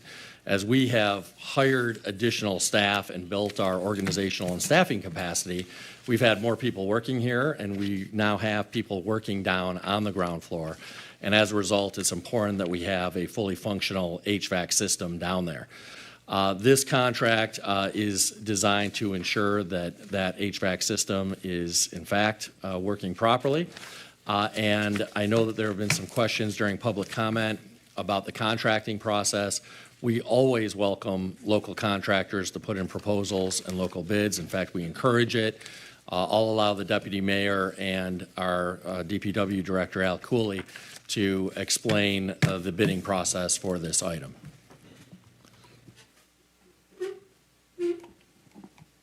Deputy Mayor. Thank you, Mayor, Council President. This particular item was done through the My Deal process. The My Deal process is a co-op where the city of Pontiac participates with other communities that have already bid out services. So they've gone through the competitive process and have chosen the most responsive bidder for like services, and we piggyback onto that same process that has already been done. And so that is what we did in this particular instance. Okay. Councilman Rutherford, followed by Councilman Parker. 3 questions. One to the administration. You stated earlier that you piggyback off these individuals based upon the work and services they did in previous communities, correct? That is correct. Did anybody go actually see the work physically in person? I would have to ask the purchasing manager. I do not know the answer to that question. So if you didn't see the work in person, how can we trust that the work will be done quality? Because you have to physically see work to know. I could say I'm a great seamstress, but if you don't see my work, how can you judge me on my work? So that's my first question. So is Ms. Martin not here tonight? I don't believe so, but to generally answer the question, most of the services that we procure, we don't go to the actual sites to see what they have done. We take the testimonies of other individuals who have received that work. In the past, has that been successful for this administration? In some instances, yes, and in some instances, no. Last question. So if an individual stated earlier tonight that they had been trying to meet with the administration with people of color and people from different nationalities to try to bid on these contracts, is that a true statement? Were they canceled? No, I need this So the question specifics- re-asked. Oh, let me try it another way. Mr. Maxey stated that he tried to meet with the administration for 6 months about making sure that other contractors have an opportunity to bid on these type of bids. He told me and stated that he was ignored, his meetings were canceled. So my question is to the administration, and I guess it should be to Tim, is that an accurate statement? Are you yielding to Mayor? I yield to Mayor Grimel. Mayor Grimel, you have the floor. I suppose it depends who he's referring to in the administration. Mr. Maxey and I have met a number of times. I've never canceled a meeting with Mr. Maxey. So if he's referring to me, it would not be accurate. But if he's referring to other individuals in our administration, then I'd have to look into it. But to my knowledge, no. Thank you. Councilman Parker? So with that in mind, and my question is then, if there's people who are in the room now that knows of some people that are in Pontiac that can do this work, can we delay voting on this to examine if those people are qualified to do the work? Deputy Mayor.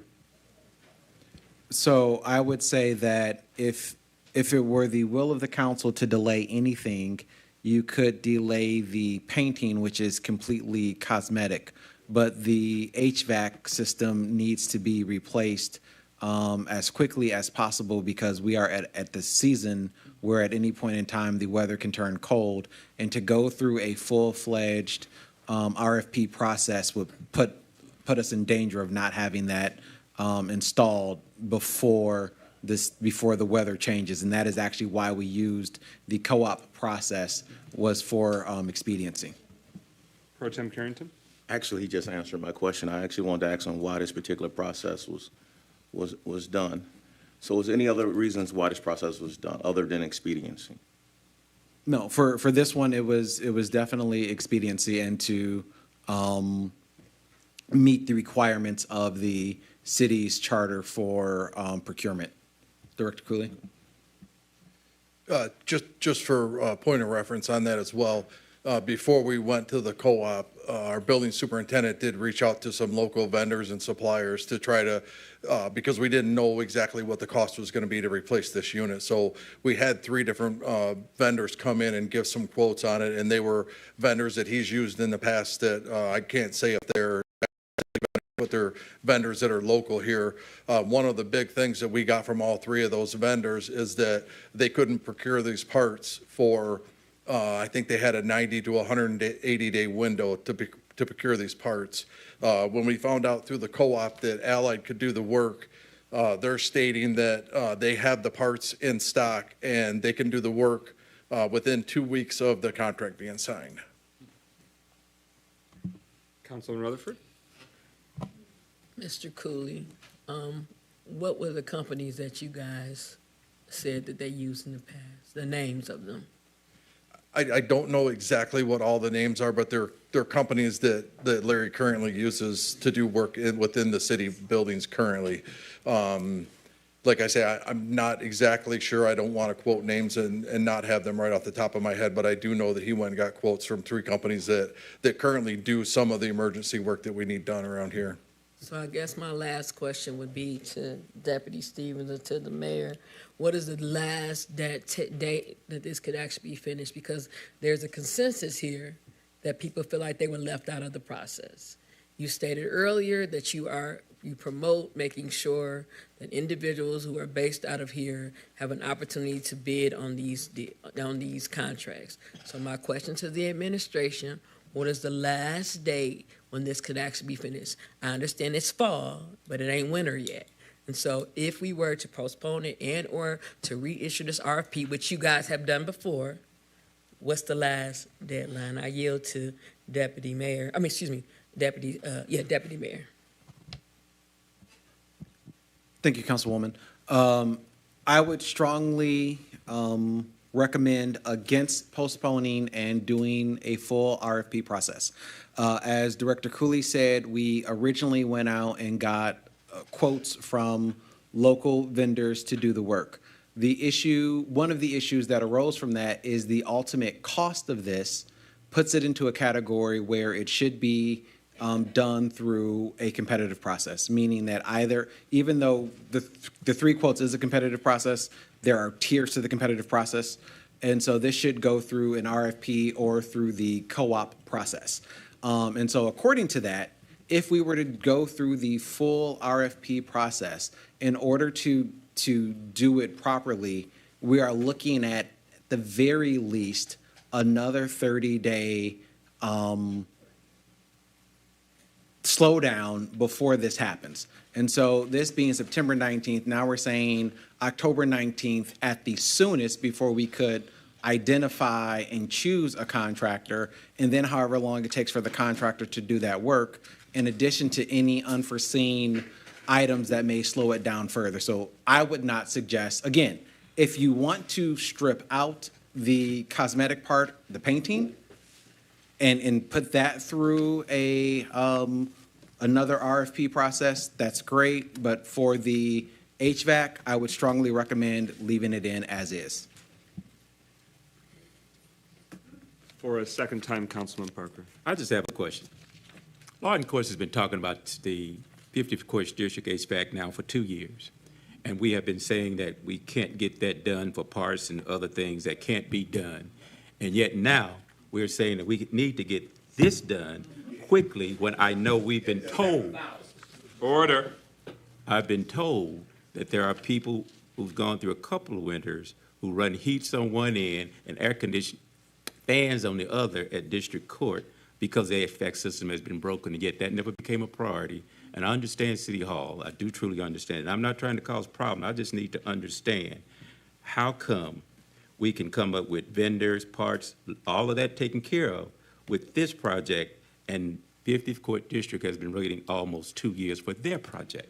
Can somebody answer that for me, please? So I yield to the deputy mayor or whoever want to talk. So I can speak to that briefly.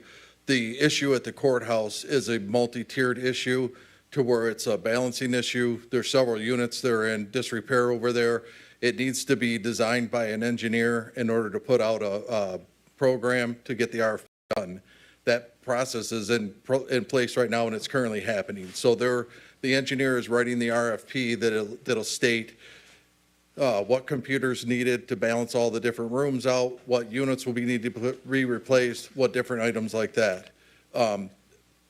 Yes, it is unbalanced, and there is high heat, or coldness as well. In that lower level of this building, there's not enough heat for people to work out of. It's a one single unit that just operates that area. So it doesn't need to be designed and engineered or designed by an engineer to put out an RFP. It could be just, we need to replace this one single unit. That's what the difference is between the two of them. It's very similar to what's happening at the Sheriff's Department as well, because it's a large cooling unit, and that has to be designed as well and bid out as well. Mayor Grimmel. So to translate that into English, no offense, Director Cooley, would it be accurate to say that in the case of the sheriff's office and in the case of our ground floor HVAC, that it's really as simple as just replacing the HVAC unit, whereas in the case of 50th District Court, it's about getting different HVAC units throughout the building to coordinate with one another properly, and that requires a lot of engineering work to be done, which is in fact taking place and has been taking place in recent months? That is correct. All right, so Councilwoman Rutherford? Yeah, okay. So I'm a little confused because I sat on the committee with Pastor Parker, Councilman Parker. The mayor just stated that you guys have already done the thing for the HVAC, and I'm over building facilities. I'm talking about with the 50th District Court. So you all have the engineer in place. You have the design in place already, Al? No, the design is happening right now by the engineering firm. So it's not done? It's not completed, no. Okay. That's what we were saying, is that it's in the process of the design function through the engineers to balance those units together and to replace the units that are in disrepair. All right, so one possible option is to remove the paint services and see if there's an opportunity for local painting services, and then the HVAC system work for $30,713 can proceed. I can I can see if there's interest in amending that, but the question becomes, does that stand and meet our purchasing process? Because they,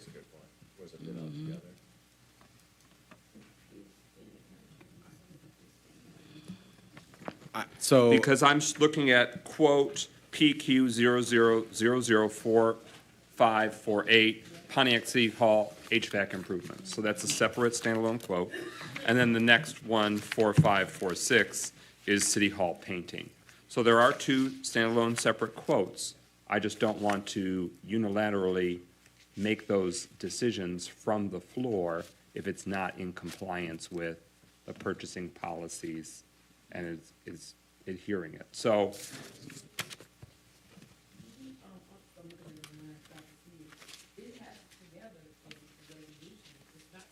right, I'm talking about quotes. There's two separate quotes. The resolution references both together and a total amount. So we can amend the resolution. I just don't know if that stands up, if that passes the smell test. Deputy Mayor. if you would like to table this to the end of the meeting, I can probably get in contact with purchasing to ensure that there is no problem with just going with the one quote by itself. So you'd like to table till after discussions? Okay, is there a second? Second. Moved by Councilman Rutherford, seconded by Councilman Parker, that we table for a little bit, bring it back after discussions, but before closed session. Any further discussion? Hearing none, roll call on the motion to table to later in this evening's agenda. Clerk Doyle. Nicholson? Yes. Parker? Yes. Rutherford? Yes. Carrington? Yes. Goodman? Yes. James? Yes. McGinnis? Yes. 7 yeas, no nays.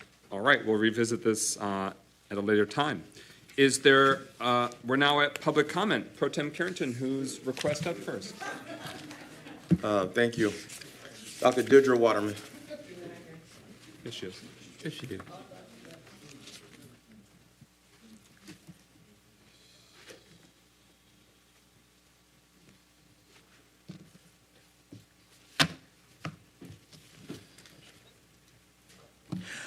Listening to that last discussion, I would just like to bring it to your attention, Council, that ever since I've known about city government, we've always been able to find a local painting contractor who was a local business. So I don't know why this administration is having so much trouble doing the same thing. But I am glad that we're hearing some of the council members waking up and asking some of the poignant questions. You know, this has been, some of us have been saying you've been drinking the Kool-Aid for a long time, starting from your very first day in office when your new mayor came and told you as new council members that the city was left in deficit. And all of us knew that the city had a $21 million surplus, the first time in 30 years. So administration said, well, we got over on that. Nobody questioned it on city council, so let's try everything else. So that's what's been going on. So I'm glad that some of you are finally saying that this is important for you to be aware and know what is going on in the city, as some of us have had. Now, in terms of the couple other issues before I get back to the recreational marijuana, today was National Voter Registration Day. It's important for people to know about the right to vote. We had an event at Oakland University in which they brought back two of the survivors of Bloody Sunday who crossed over the Edmund Pettus Bridge. And so we've got to make people realize it's not futile to vote. And it's important because those elections can be decided. And a lot is hanging on the line for this next big election, so it's important to go ahead and enforce that. The employees, I talked about the city council employees. Apparently you didn't discuss that, so they'll come back. But I also found out today that Eric Brim had been fired by the city. Eric Brim, the longest-serving city employee in DPW. Eric Brim is the only one who really knows how this city works because a 100-year-old city, we don't even have the design diagrams for a lot of the stormwater systems. And it's Eric Brim who knows that. So he was fired today for what? I don't know what's going on, but I just am troubled by that. And the other thing I wanted to talk about was, of course, you're going into another closed session. You say purchase or lease. The only thing I know that you've been talking about purchasing or leasing is a DPW yard. We already have a DPW lard. The way I had, when I was in mayorship, we looked at that. It was a Collier Road, which is still there. It was used by our waste hauling contractors, and they gave it up, so we can have it. Has everything we need. Why are we going to make somebody else rich if that's what you're deciding? Just like we gave somebody $19 million for the Ottawa Towers that they only paid $7 million for. So let's hear the questions on that. And then, of course, the recreational marijuana. If the people aren't going to get a chance to vote on it, then please explain to us what it is that you're talking about in closed session yet again that's going to make that decision. Thank you. Thank you, Dr. Waterman. Ms. Beatrice Wright.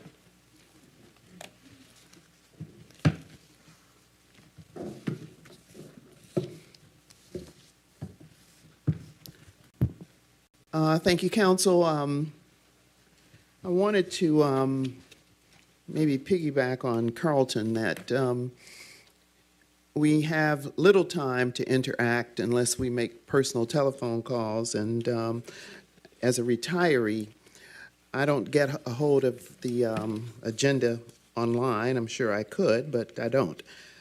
So yeah, I would say that we need more time. I want to go back to some things I talked about last week. I talked about Midnight Golf and a program that gives millions of dollars to college students. And last night we had an orientation. It is it's kind of a secret in Pontiac. It's not in Detroit. We had 2,000 people come out to an orientation. And we will continue to try to get Pontiac youngsters involved, even as scholarship recipients, even if they're not in the program. I wanted to talk briefly about the bathroom at the Bowen Center. As an avid and supportive member of the Golden Opportunity Club, our bathroom is finished and it's superb. I saw it personally yesterday, and today again when I went over, someone said, "Are you going to City Council? Would you tell them?" And I said, absolutely. It is a wonderful job. I don't know the ins and outs of it, but I do know that some statements were made last week regarding the contractors. And I also know that Robert Bowen was a funeral director, and that building was named after him, and we meet the Golden Opportunity. We are a formidable group, and I know you guys know that. And I know you all wanted that bathroom to be finished, and it was superbly finished. And I don't want the red tape that accompanies politics and jobs and so forth in the city to taint contractors who worked and provided great effort. You got to get over there and see that bathroom, and they are wonderful. I wanted to say that the Golden Opportunity will have its annual Golden Harvest banquet on Friday, 10/27. You can contact anyone in the Golden Opportunity Club to find out more information about that. Wanted to also say that, you know, all of us, this is a union town, and we should support the UAW, that they want parity with CEOs who got 30% increases, and now they talk about cars going to get, the prices will be raised. Well, we're used to things costing more than we want. What will happen with those pay increases is that they'll transfer to other areas, education, healthcare, service jobs, and so I support the UAW. Thank you. Mr. Bill Maxey.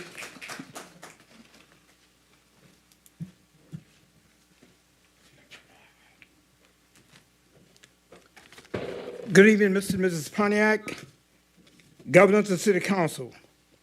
2 areas tonight. Number one, I understand from a telephone call that Eric Brim was fired from DPW with 27 years of service. Under Title VI, 1964, I want to know if all his rights were covered. I will ask and I will meet with his attorney to find out No one would give you my background because Baltimore sent me in 1996 to help write the process of EOE for the state of Michigan. So I know. I want to know why this man was fired. A, B, C, and D. And through his lawyer, we're going to try to get the paperwork. Getting back to DPW. Thank you, Mr. Mayor, talk about our meetings. You're right, but I laid out a sketch. Not only did I write a memo, I laid out a sketch for the process that had loopholes in it that said why our contractors in this city were not hired. And the process was, as I myself am a contractor, I'm not bidding in New York for the bid net. I asked that the process for the city, that the mayor and the deputy notify the immediate contractors in the city. Mr. Mayor, I understand what you're saying, but your DPW director does not, they do not do that. See, I'm a victim of discrimination. I just haven't said anything with DPW. I am a victim. DPW is suspect. When you look at 6, you need to investigate that. There's no reason why my contractors, because I am the president of the Contractors Association, officially and unofficially, because the guys don't want to meet me because, oh, you're not going to do anything anyway. You're not going to do anything. Why are you up there? But I tried with the mayor. We're working on it. But I suggest you go back to the drawing board. I'll bring that sketch back to your office and tell you what inclusion means. And I said to you before about the DPW director. I still haven't got my memo answered. I sent over a year ago. And yes, the mayor's right. I sent 5, 6, 7, 8, 9 memos, whatever. But as far as equal opportunity contract compliance officer, you're looking at one. At the federal level, at the state and the city. I want something done about DPW, and I want this investigated on irregularifying Title VI, Section 24, 1964. And yes, I'm a community activist, civil rights activist, nothing personal. Because the mayor and I have had good relationship. But I had, look, integrity. I want some integrity in that DPW. That does conclude your time. I don't know how you take it, President McGinnis. You're only the president, and you write the agenda of the chapter of here, of City Council. But I imagine you wouldn't be interested. The clock is the clock. Upward Your time mobility, has I imagine that you're not. But the mayor knows what inclusion is. I want integrity. Your time has expired. I hope you heard me loud and clear. I hope you heard me.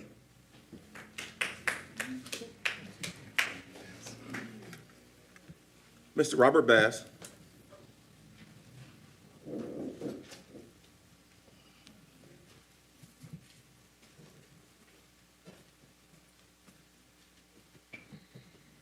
Good evening, everyone. My name is Robert Bass. I'm president of the Assistant District Council in District 1.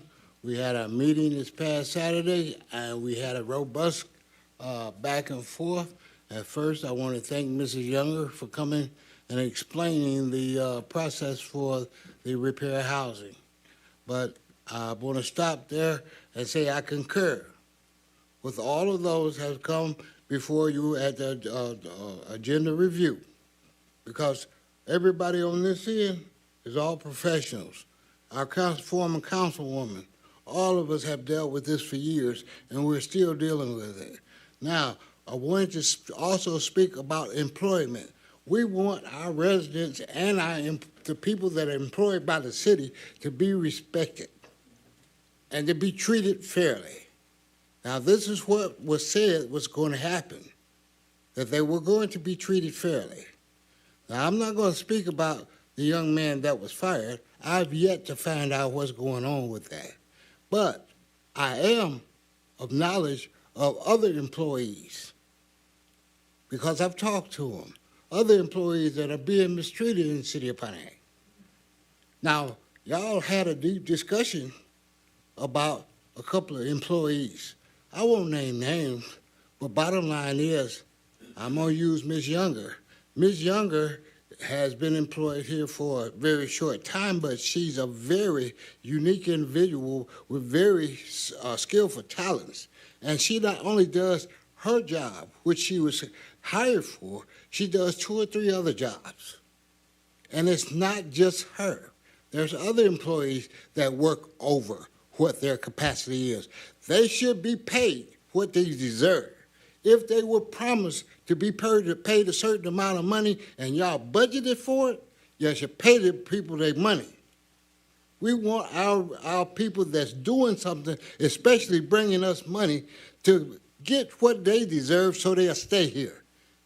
And that's what we want, retention from all our employees, not just the upper class, but all of our employees.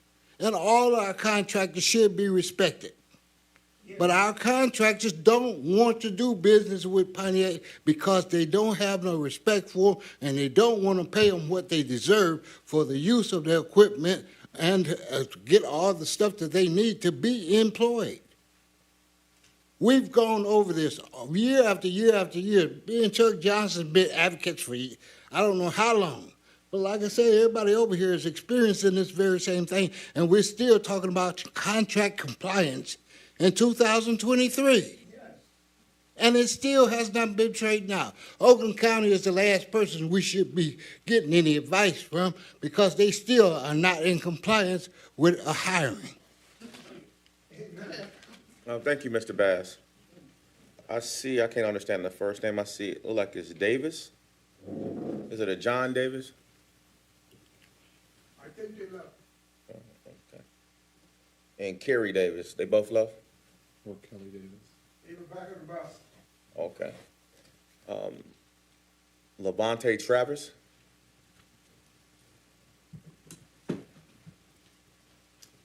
How's everybody doing? My name is Levante Travers. I'm with PDSI Contractors. I'm here to address some comments that were made towards my company last week in regards to the Robert Bowen Center. We're the company that's out there doing that work. Just to start off, we've been in the city of Pontiac downtown for the last 25 years. A lot of people probably don't know, but I think you know my dad, Pontiac Drywall Systems. We did a lot of work in this city. And we haven't been as present because we've been doing federal work out in D.C., Virginia, Maryland. But we're pretty extensive with federal projects, with federal funding. Right now, we currently have $100 million. Nonetheless, we're pretty familiar with this process. In regards to some of the statements made, obviously those bathrooms are open and they've been open for a while. Just to address some of the reasons why that delay happened, there's 2 sides of construction. There's the physical construction, then there's the business side of construction. On the business side of construction, there was a lot of things that happened behind the scenes that caused that project to be delayed that was outside of our control. There was things that, in regards to funding restraints that we had to do and deadlines we had to meet that caused us to start demolition out of sequence. And then there was also, we ran into some problems with the foundations at that project that took 3 months to get change orders approved to get the construction back up and started. So that project sat stagnant for 3 months with no work being done. And we have all the documentation to back this up. So basically, I wanted to come and clear our name. We worked out there diligently. We used a lot of local staff. We also work with a lot of minority women. One of the ladies over there, Rachel Travis, she's a graduated here locally. She's an assistant project manager. And then we're working with Regina, too, as almost as a mentor to help minority women and kind of pass on the knowledge that we experienced from working in the federal government for the last 10 years. Luckily, we've been successful in that realm of work, and we were able to keep that project going with some funding out of our own pocket. We even paid some contractors money up front to buy supplies out of our own pocket, and I know we got contractors that attest for that. So it's a lot of things that we plan to address formally, but in this short period of time frame, I just wanted to clear our name in response to that. Thank you, sir. Ms. Regina Campbell?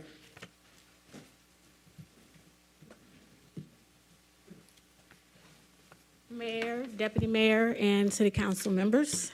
You know, there was a lot said tonight about contractors, local contractors, and working with local people in our community.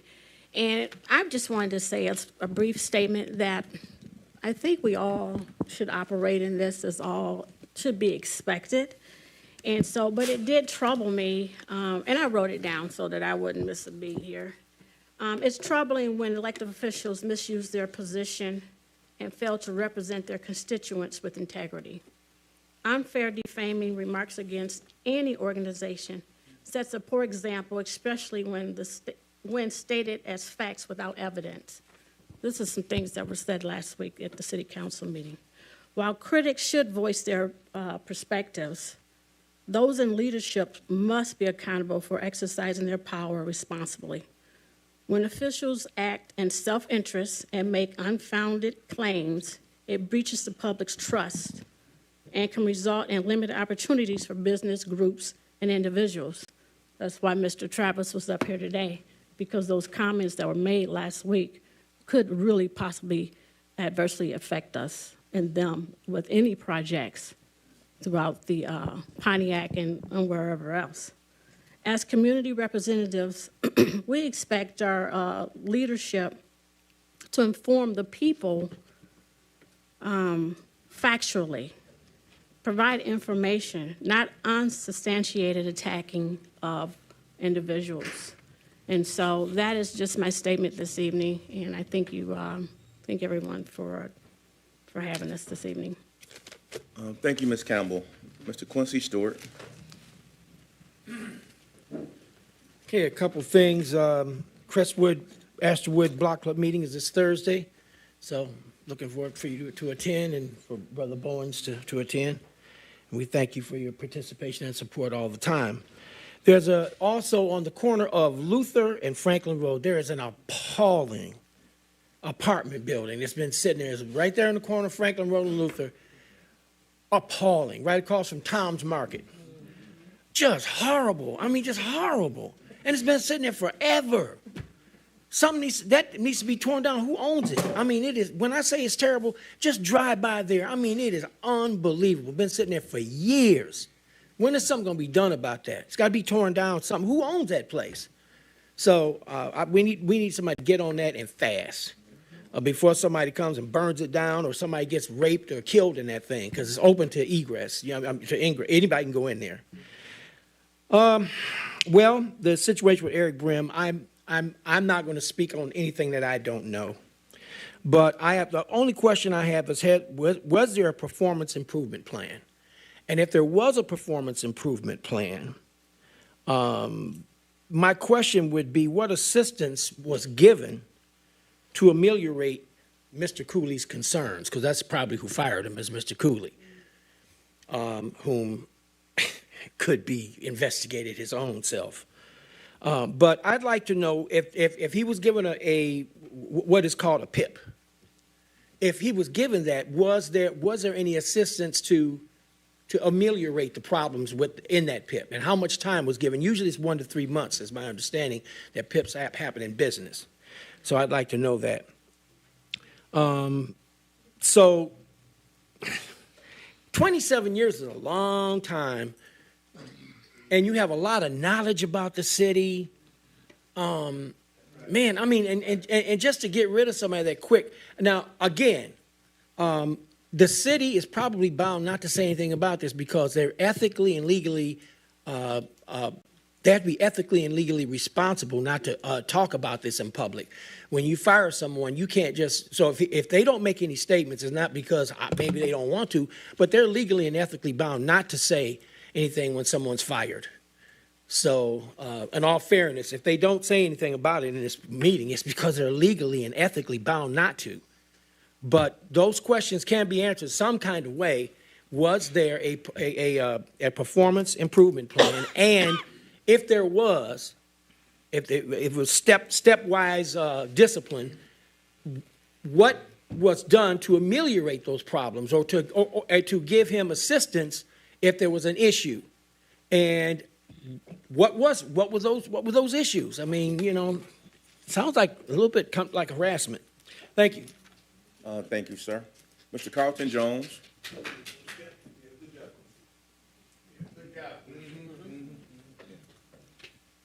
Wow.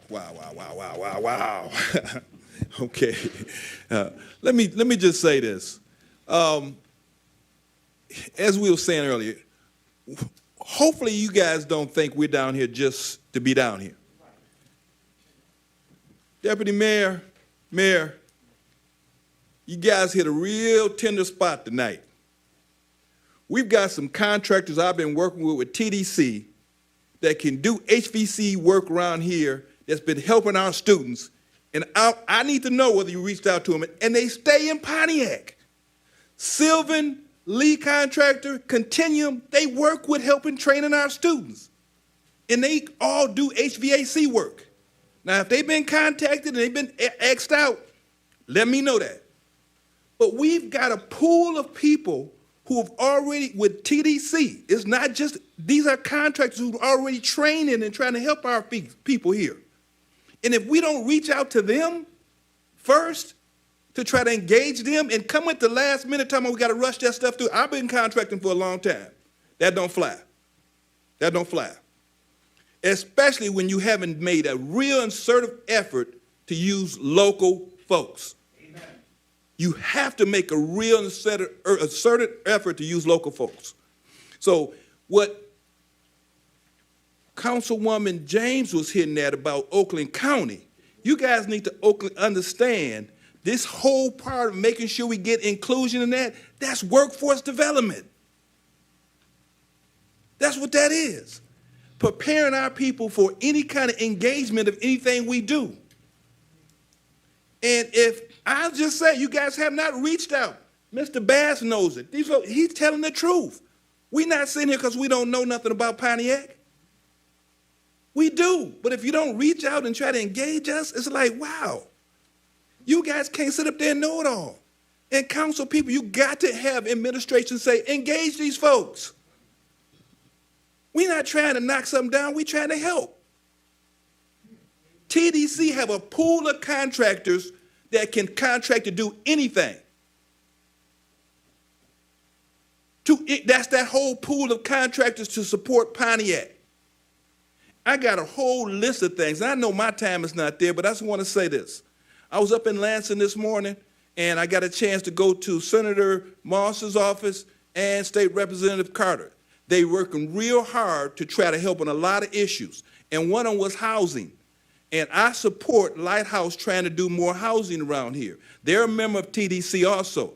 They're a partner with it. We have to try to see how we can make this thing work together. I just want to say the clean energy team that we have put together with TDC has a variety of contractors who want to help support Pontiac, and we want to try to move forward with that. I just want, just the last thing, just past week, State Representative Carter had a birthday this month. And we want everybody to know, if you get a chance, acknowledge her. She's been working real hard for this right here area, this district, especially Pontiac.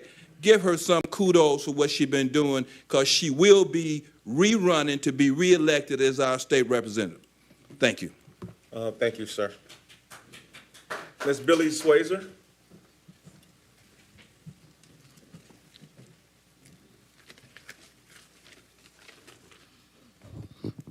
Hello, I'm Billy Swayzer. I haven't been here for quite a while.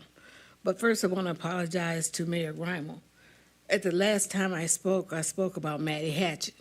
Right after that, that night, I believe, I called Maddie Hatchett, and she told me she had talked to Mayor Grimal very lengthily. They had a good conversation, and she seemed satisfied. So if she's satisfied, I'm satisfied. Okay, Councilman James, I want to know what, I did get that, the thing, whatever, the newsletter. And I wanted to know what streets those people who won the awards, the Pontiac Pride Beautification Awards, and they were in the newsletter, what streets do they live on? And Grandma, what is the name of the park that you took the picture of that is in the newsletter that you were in front of? I'd just like to visit that park and see how it is in actuality. And thank you. Have a good day. Thank you, Ms. One more question, just one more question. City Clerk, could you tell us if there is any election on November 7th? For the city of Pontiac, no. And the clerk in his closing comments will reiterate that, but no, Madam Swayzer, no election in Pontiac this November. Ms. Darlene Clark.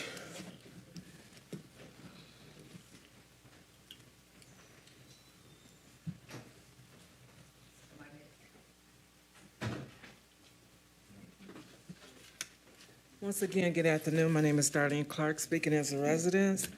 There's 3 items I would like to speak about, but first, Council, this is addressed to you. Mayor Grimo expressed last week that you guys had legal representation through the city of Pontiac. Through all your endurance that been proven here tonight, it shows that you have no clarity on actually a lot of things that's put before you legally. My suggestion, and I think a lot of the homeowners and residents of the city of Pontiac, you need to have a mediator away from Mayor Tim Grimo's administration. You cannot see clearly in speaking with the residents. The residents have spoken loudly on numerous occasions. Racism is in the city hall. I'm not pinpointing to say who it is. It is there. Jobs that's been instrumental to residents as black people, long-standing black people, are not welcome. They come to this podium every week and saying, oh, you got to give the residents a job. Construction workers has been in my family long since I can remember, since the 1950s. So I'm from a construction family, born, raised, and taught how to do construction with many other items that I know how to do. We do have painters here. The home that I live in today was built by construction workers in the city of Pontiac and not outside people. The people who's repairing my home today are inside certified legal people, painters, plumbers, you name it, carpenters, tile layers. There are certified people here in the city of Pontiac. So we do have great people here to give these jobs to. So it's not that the job's not coming here, it's the people who's approving the bids. And we call that discrimination, which is not new. Secondly, I want to point to that we have code enforcers. Now, according to the conversation last week that the Bowen Center and the Ruth Peterson Center was out of plumbing, where was the code enforcement people to address the issues that the council person had to bring here today, and where that the person here today had to come here and to defend his actions.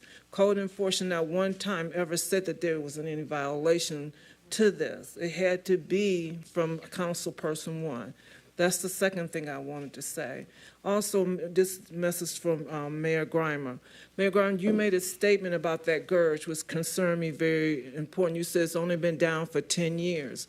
Let's clarify this, Mayor, please, with due respect. When the emergency manager came in here in 2004, it took away the retiree fund. Yes, for 4 years you did give people $400, but you took it back. But I want the people, please understand this, please. In 2004, the GERS, Pontiac was broke. If it had not been for Pontiac General Hospital bailing the city out, the money that has been made today was on the back of those people who you guys want to deny any income. Time is expired. Thank you, Ms. Clark. Mr. Chuck Johnson.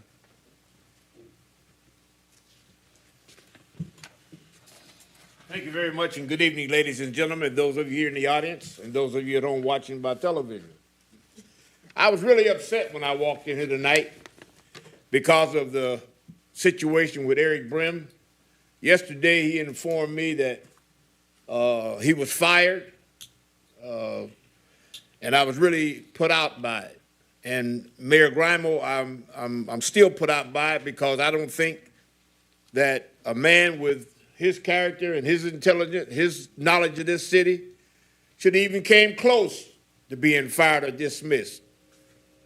I've talked to individuals in that department down there, and I know for a fact that the deck was stacked against him. He was put in a position where he had to do what he had to do. You've said yourself that you're putting additional dollars in the budget so that you can have your managers hire additional helpers to help them support their job. Well, why didn't they put somebody in Cooley's spot to help Eric Brim with his jobs? He was overloaded. That's why he told his supervisor what he told him and said what he said. I know the whole story behind it. But the boy was set up. I hate to say boy, but the man was set up. And y'all need to get, and when I say y'all, I mean the mayor, Cooley, Eric Brim, and this council president into a room and find out why. Why was this man fired, and for what reason? Was it good enough or bad enough? It's not right. It's not fair. And so help me. I will not live it down until I see that man back on the job, and I hope it's before this week ends, because it needs to happen ASAP. Now, as far as this heating and cooling, number 6 on the agenda, I don't believe that there's not a contractor in this city that can fulfill that obligation to do this work. My stepson, Danny Lawrence, has over 30 years experience in HVAC. He can tell you everything from a furnace to a, whatever. He was never given, and he put an application down here. He was never given an opportunity or called or asked if he wanted to visit or look at any of this work. You never called Chuck Johnson and say, hey, Chuck Johnson, you're a contractor. Do you know anybody who could do this kind of work, HVAC work, just to get some kind of input? But no, deputy mayor want to sit up there and talk that yang, which don't mean shit. Because that's all he doing, is talking yang and lying. Gross violation of the council Y'all rules. need to bring Eric Brim back on job, and I'll bring my son in this building if you invite him, and I'll bond him up to $1 million on any project you got. Your time and has I guarantee you that he will get the job done. Your time and has as far as equipment Your time is is concerned, expired. there's another Your time is contractor in this expired. city that has Your time the is supplies. expired. I'm sick of this garbage, and I'm not going to lay down on it. Time's expired. Miss Gloria Miller. He got rid of the chickens and pigs. I still got chickens and pigs. I got 4 dogs and 6 cats. People telling on themselves in the.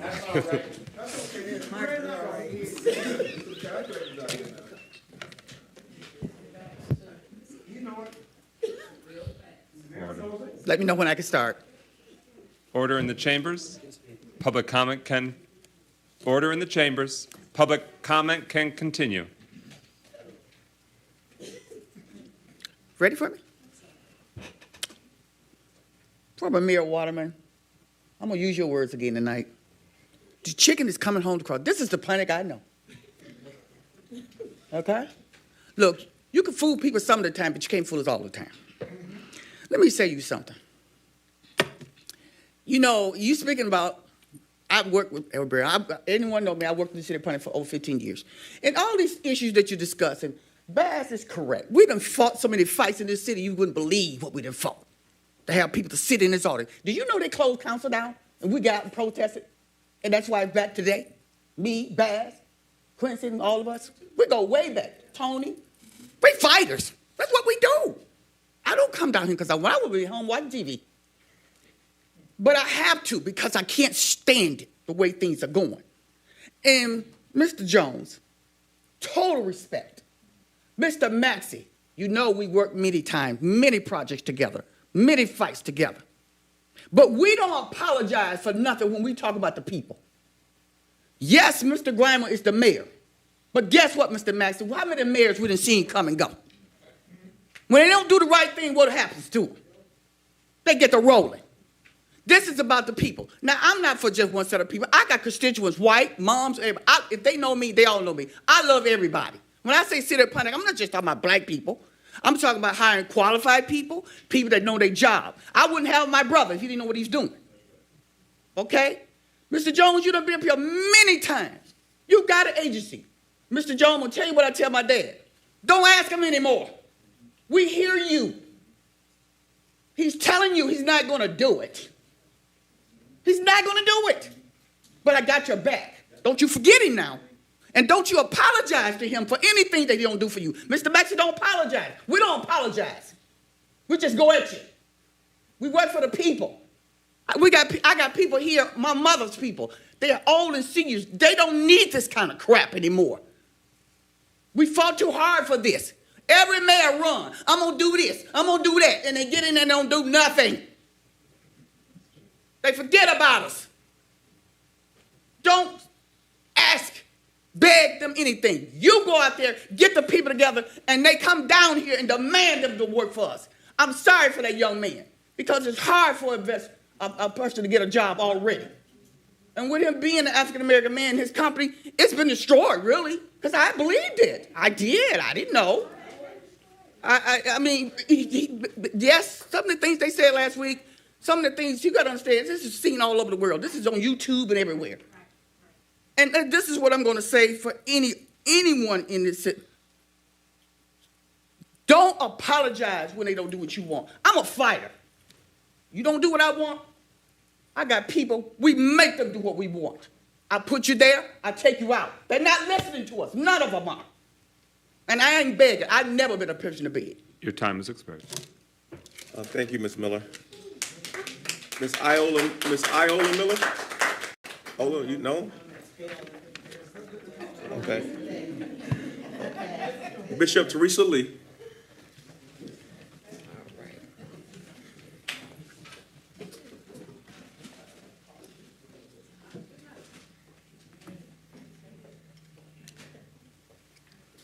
Good evening again, and wow, that's all I can say. It is heavy up in here. Not to me. But nevertheless, I come, first of all, you know, I really don't have the time, but I would like to say this. There's a scripture that's in the Bible that said life is like a viper. And Pastor Councilman Parker can back me up on it. It's like this. It's here and it's gone. I mean, it's like a bump of smoke. And I never experienced that, really understood that until I lost my husband about 4 months ago. He was here, now he's gone. Life is too short. We need to just come together.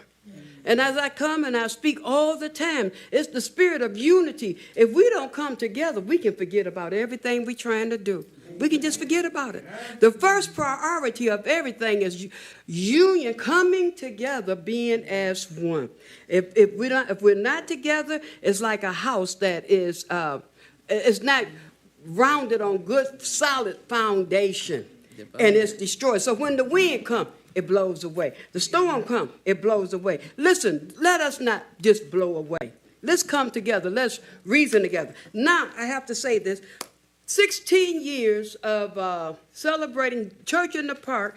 We had a phenomenal time. I wasn't here to be able to speak on it, but I just want to just give thanks to all of those that supported us with Church in the Park. 15 years as New Birth International Church. We've been doing it. Our former mayor was there. She came to celebrate with us. She haven't missed a time. Former Mayor Dietrich Waterman was there. A representative, Brenda Carter, she had people there. State representative. We had over 30 agencies that came out with pastors collaborating with us, coming together. We had sponsors, mayors. People gave money and finances. You know, we thank God for that. And we just pray. There's just so much that we can go.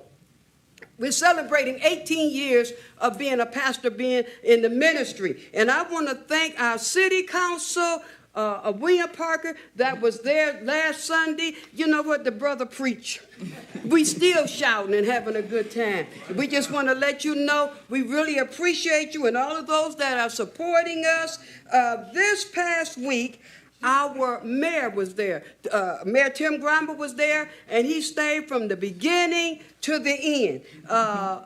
This week, Elder Heapman, Dr. Heapman was there this past Sunday, and I mean, she just wore us out again. And we would like to invite you all. This closing out will be, help me, Pastor Parker, help me out real quickly. Pastor, the guy, anyway, they're going to be here. Just come and see who it is. But I just like to say, laughter is a medicine.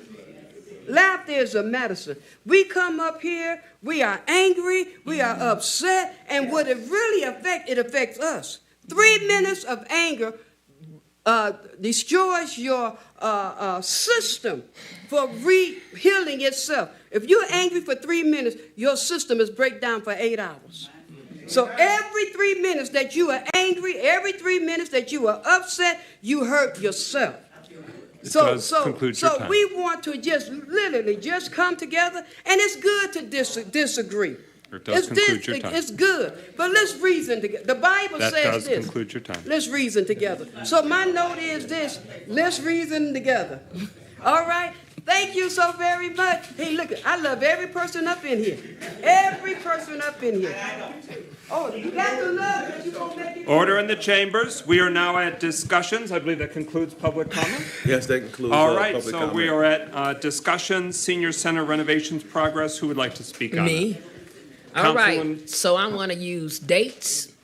I'm not going to use emotion. November the 14th was when the contract was actually given out. The first proposed date that it was supposed to be finished was April the 30th to May the 20th. Now, this is all coming from a paper that was given to me from the administration. This isn't Melanie, these are dates. Okay, so then it was supposed to be finished on August the 24th. A substantial completion. Substantial does not mean it's complete. On Monday, this is Monday. That's why I brought my computer to read it. This was sent in our executive notes, and I'm going to read it verbatim. At the end of the business day, the contractor reported that most of the work at both centers were complete, and the occupation and use of the building could return to what it was used to before when construction began. They further anticipate being completely done by 9/22. So the contract was given out in November of 2022. The contract was Order given. in the chambers. I have not said a word. I'm going to finish what I'm stating. This isn't me. This was wrote from the administration. So I'm going by what was wrote, given to me. Order in the chambers. I'm going to try this again. I'm going by the dates that was given to me. So I'm going on the information that was given to me. If it was supposed to be finished by April or May, and then it was supposed to be finished again by August the 24th, and I'm over building and facilities, and I'm being asked why it's not done, that is why it was brought here, so that people could ask questions. And as of Monday, it's said right here that it will be completely done by 9/22. So at what point is that slander, or is that using documented evidence? At the end of the day, you can say whatever you want to say. It's the dates that count. Contracts are not, people are not. These are the dates that were given to me. So that's why I asked the question. It isn't personal, like I said last week, it's business. If I get a contract, and I set dates, and these are the dates that are given to me, then I'm asking the questions based upon the information that I have.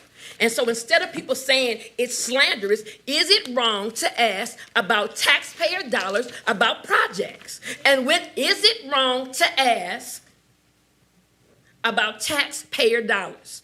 Am I wrong to ask why a company, or why it's not completed? Never once did I state the name of the company. I asked, was it done? Go back and watch what it says, whether you want to hear it or not. Order in the chambers. The member of council has the floor. It's cool. That's what I did. So if you're upset at me, be upset at the dates that I was given, that the contract started last year. If you're upset at me, be upset by the dates that were given from the contractor stating that it was going to be finished at one time and it wasn't done. At what point do I have the right to ask questions? A year from now? Because if it was something that was of importance, that wasn't of importance, I wouldn't have asked. Substantial completion and completion is not the same thing. And you're a teacher, and that's what it's called, the wording. That is why it was asked. It is not attacking any company when you ask for an update. It is asking for an update. Now, if you are offended by that, check the policy, baby, because the policy says that if you have a contract with the city of Pontiac, we have a right to ask questions. And that is all I did. I stated dates. I got one day wrong, and I corrected myself. And if you don't believe me, there's a thing called a FOIA. You can FOIA everything that's sent from this council and to this administration. But what I will not do is apologize for asking about tax taxpayers' dollars. That's not attacking a company. That's asking about money that's being spent. Because if I spend over $5, everything in their mama gonna come down on me. That is what I did. And so again, I say to the administration,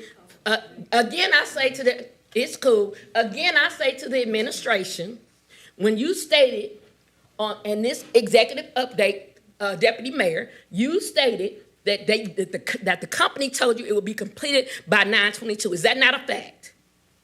Are you yielding to I'm the mayor? yielding to the Deputy Mayor. Deputy Mayor Stevens, you have the floor. That is as I portrayed. And that thing. The floor was yielded to Mayor Grimel. Does anyone, or to Deputy Mayor Stevens? He's spoken. Does anyone else wish to be on the speakers list? Mayor Grimel? Well, I think the most important thing here is where do we stand today? And as was conveyed last week, they had substantially completed the work at the Bowen Center as of 2 Fridays ago. The bathroom at the Bowen Center is now entirely complete, I believe. There is a walkthrough scheduled for this Thursday, 2 days from now, at both the Bowen Center and I believe also the Ruth Peterson Center. It's customarily the case that contractors finish the vast majority of work, but still may have some punch list items to do. And I believe the contractor has been completing those punch list items. So the walkthrough 2 days from now, I think, is an important point in determining exactly where things stand. But this much we know. The bathroom at the Bowen Center is finished. There's substantial completion at both the Bowen Center and the Ruth Peterson Center. And 2 days from now, there's going to be a walkthrough conducted with our engineering team and DPW team and the contractor to see exactly where things stand. But one of the things we talked about last Tuesday was trying to make sure that everything's wrapped up in the next week or two, and I think we're on track to do that. Others that wish to speak? Councilman Rutherford. And so all I'm trying to state is that's why these questions were asked, because it was asked of me. And I will not apologize for asking about a contract that is done within the city. Substantial does not mean complete. You want me to give you the definition? It doesn't mean complete. That's all I ask. Because this contract, and this is one more question I'm going to yield to the Deputy Mayor, when was this original contract, the date? This original contract was supposed to be, with the original contract, they entered into a contract with the city, the original date. Deputy Mayor Stevens. I don't have that information in front of me. Okay, so one more question. From what this paper states, what date was it supposed to be in there? Again, I don't have the same paperwork in front of me, but I will All right, let's yield to pause. what you read. Let's pause. No need to watch Facebook Live when you're live. Absolutely, honey. Live and in color. No. All right, if our phones are in order, Councilman Rutherford. So all I'm asking is, what does this date say on the paper that you just gave me? I You want me gave to it pass to it you. to I don't you? have a copy of it in front of me. You want me to give you my read. copy? You can read it. It says November the 14th, so that's the date that I went by, that their contract originally happened. That's the paper that you just gave me. So again, the whole purpose of this is information. It's not slandering anybody. If I ask about a contract that was supposed to be done, it's about asking about a contract that was supposed to be done. If you don't understand the delivery, I get that. I'm very passionate about this because I sit on building and facilities. And so when I'm asked these questions, I have the right to ask. It is just like it is the community's point to be respected. It is also this point of the council to respect the boards and the committees that we are on. And I happen to be over building and facilities. So every time there is a contract that is not done within a time frame, which I've been asking about since April, I'm going to ask. Every time I see stuff that is not done with the bathrooms or anything else, it could be the sink, I'm going to ask, because that is a subcommittee that I chair. That was the purpose of it. It was not knocking anyone. It was asking for accountability. And that's it. Any further discussion on this discussion item? Hearing no further discussion, we return to the motion to adopt the resolution authorizing the mayor or mayor's designee to execute the contract for Allied Building Service Detroit, Inc. to purchase the HVAC and painting services for Pontiac City Hall. Would the mayor or deputy mayor like to have the floor? Deputy Mayor. Thank you, Council President. So I was able to connect with both the legal department and the purchasing department. And as you noted, you have two separate quotes there, and it is perfectly acceptable to execute one quote and not the other. All right, so with that being established, looking through the lens of both purchasing and legal, is that the interest for us to separate the two, to pursue the HVAC, to allow that to be done within the time window, but to allow the opportunity for painting to be considered by other sources, including a revisiting of what Pontiac resources are available to do the work. Councilman Rutherford? So yes. Well, so that is a motion, but let's look at the resolution itself, make sure I've got it right in It front says of me. 69,000. That.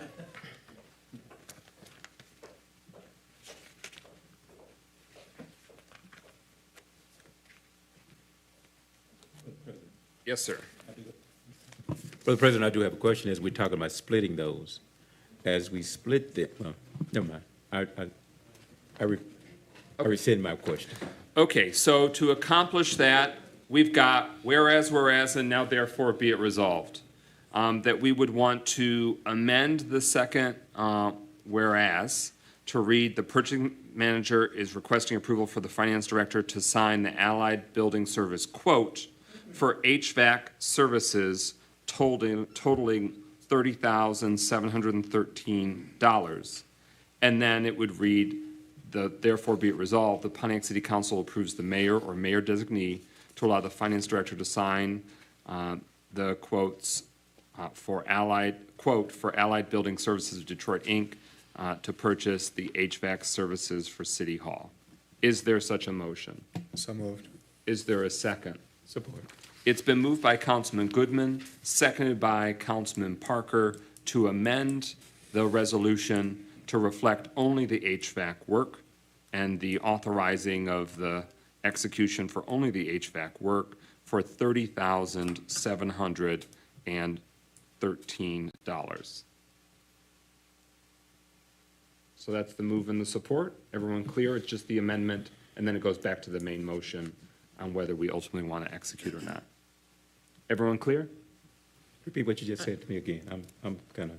Right now, it's stating HVAC and painting for City Hall totaling $69,873 and authorizing to execute for HVAC and painting. The amendment that's been moved and seconded strips out the painting and brings the dollar amount from $69,873 down to $30,713 and only HVAC. So it's removing painting from the equation. It would only be the HVAC.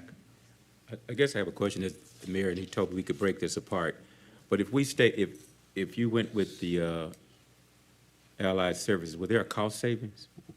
If we split it, do we lose was there a cost savings, and do we lose the cost savings if we do that? There were two separate quotes. There was a quote for the paint and a. So if we don't lose any cost savings if we do it that way? To the best of my knowledge, no. Okay, thank you. Then I'm good. Councilwoman James. I'm just wondering if it's going to create any problem with purchasing. Will this have to go back through my deal? No, Or, Deputy Mayor, that's what he followed up on, so bring us up to speed. Yeah, correct. This will not have to go back through my deal for the HVAC. And it will be council's decision as to how we will handle the painting. And my understanding is that council would like the painting to be bid out and not done through a co-op. Any further clarification or discussion? Good. So this is on adoption of the amendment, which would remove the painting dollar amount and the painting action for this resolution. Roll call on adoption of the amendment. Clerk Doyle. Parker, Yes. Carrington, Yes. Goodman, Yes. James, yes, McGinnis. Yes. 5 yeas, no nays. All right, that amendment carries. Now we're back to the resolution as amended. The states that the purchasing manager has ensured that the purchase is following the city's municipal code, Division 2, purchasing, Section 2-517, 2-518, and 2-519 pertaining to major purchases. And whereas the purchasing manager is requesting the approval for the finance director to sign the Allied Building Service quote for HVAC services totaling $30,713. Now therefore be it resolved, the Pontiac City Council approves the mayor or mayor designee to allow the finance director to sign for Allied Building Service of Detroit, Inc. to purchase the HVAC services for City Hall. That's the motion before us. Any further discussion? Any further clarification? Pro Tem Carrington. Just a quick question. I was going to actually wait to close comment, but I think it's a good place to say it now. Is it possible that the administration can set up a town hall for local contractors that are in the city of Pontiac so they can actually know the process of the bidding process? So we can get everybody on the same page? Yes. Mayor Bramall. I'll mention that when our purchasing manager, Alicia Martin, came on board a little over a year ago now, one of the first things she did was organize those kinds of town halls and forums. We can certainly do more of them, but we have done them, and we can certainly continue to do them. One of the things that I've mentioned in my conversations with folks is we can't contract with people who don't put in a proposal or don't put in a bid. And the vast majority of contracts over $10,000 that we engage in are put on the city's website. So folks don't need to go, contractors who are interested in getting work with the city don't need to go through BidNet. They don't need to go through other things. All they need to do, for the most part, there are exceptions, and of course, the deputy mayor spoke to this co-op exception this evening because of the urgency of this project. But in general, contractors just need to look at the bid and contract portion of the city's website, and they just need to go on there once a week and see what's going on and see if there's something out to bid or out to an RFP that they're interested in putting in a proposal on. And we encourage folks to do that. Well, thank you for that, Mayor, because I definitely think knowledge is power. And I just want to make sure that we're giving our citizens the opportunity to make bids on these projects. Order. I said bids on projects. So thank you again for saying that you'll actually do that again so we can make sure our community understands how to bid on a lot of these city projects. Any further discussion on the motion before us? It's the resolution as amended, proving the HVAC work. It's the lower level of City Hall, and it's for $30,713. Hearing no further discussion, roll call and adoption of the resolution as amended. Clerk Doyle. McGinnis, Yes. Parker, Yes. Rutherford, No. Carrington, Yes. Goodman, Yes. James. Yes. 5 yeas, 1 nay. Motion carries. Resolution is adopted. We are now at resolution. Is there a motion to adopt the resolution to proceed into closed session?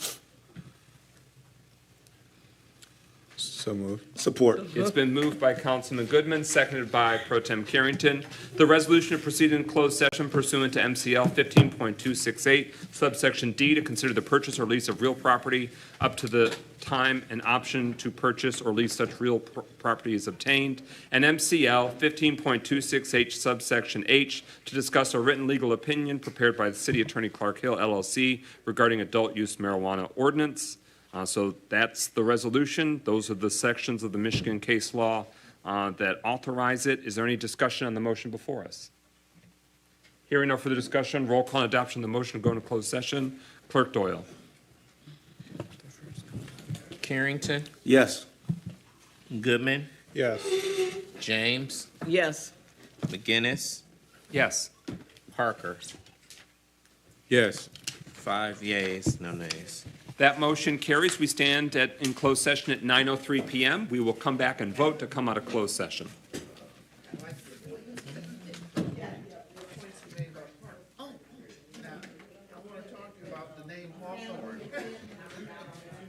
Okay. Oh, Jesus. She needed 4, I think, didn't she? Yeah. 5, there's one. All right, get up, William, get up.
We got a motion coming for you, clerk. You look so nice. Y'all look so kind.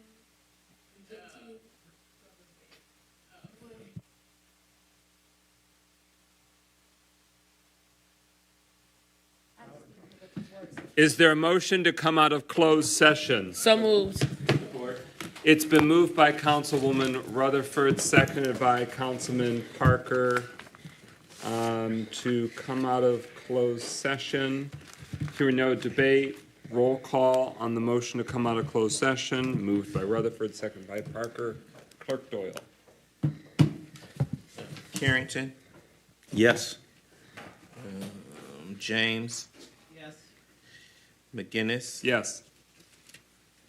Nicholson, Yes. Parker, Yes. Rutherford.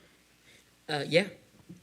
6 yeas, no nays. That motion carries. We are out of closed session at 10:25 p.m. Communications, they are on the agenda. Mayors, your communications? Thank you, Mr. President. In the interest of time, I do just want to share that Orchard Lake Road is closed to traffic, as I think most people know.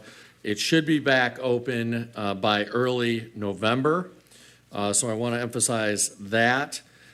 We also, the city is partnering with Oakland County Parks to present Wheels and Squeals, Touch a Truck at Hawthorne Park on September 29th from 5 p.m. to 7:30 p.m. So come on out. It'll feature fire trucks, construction equipment, other municipal equipment. So it's designed to be a family-friendly event that kids can enjoy.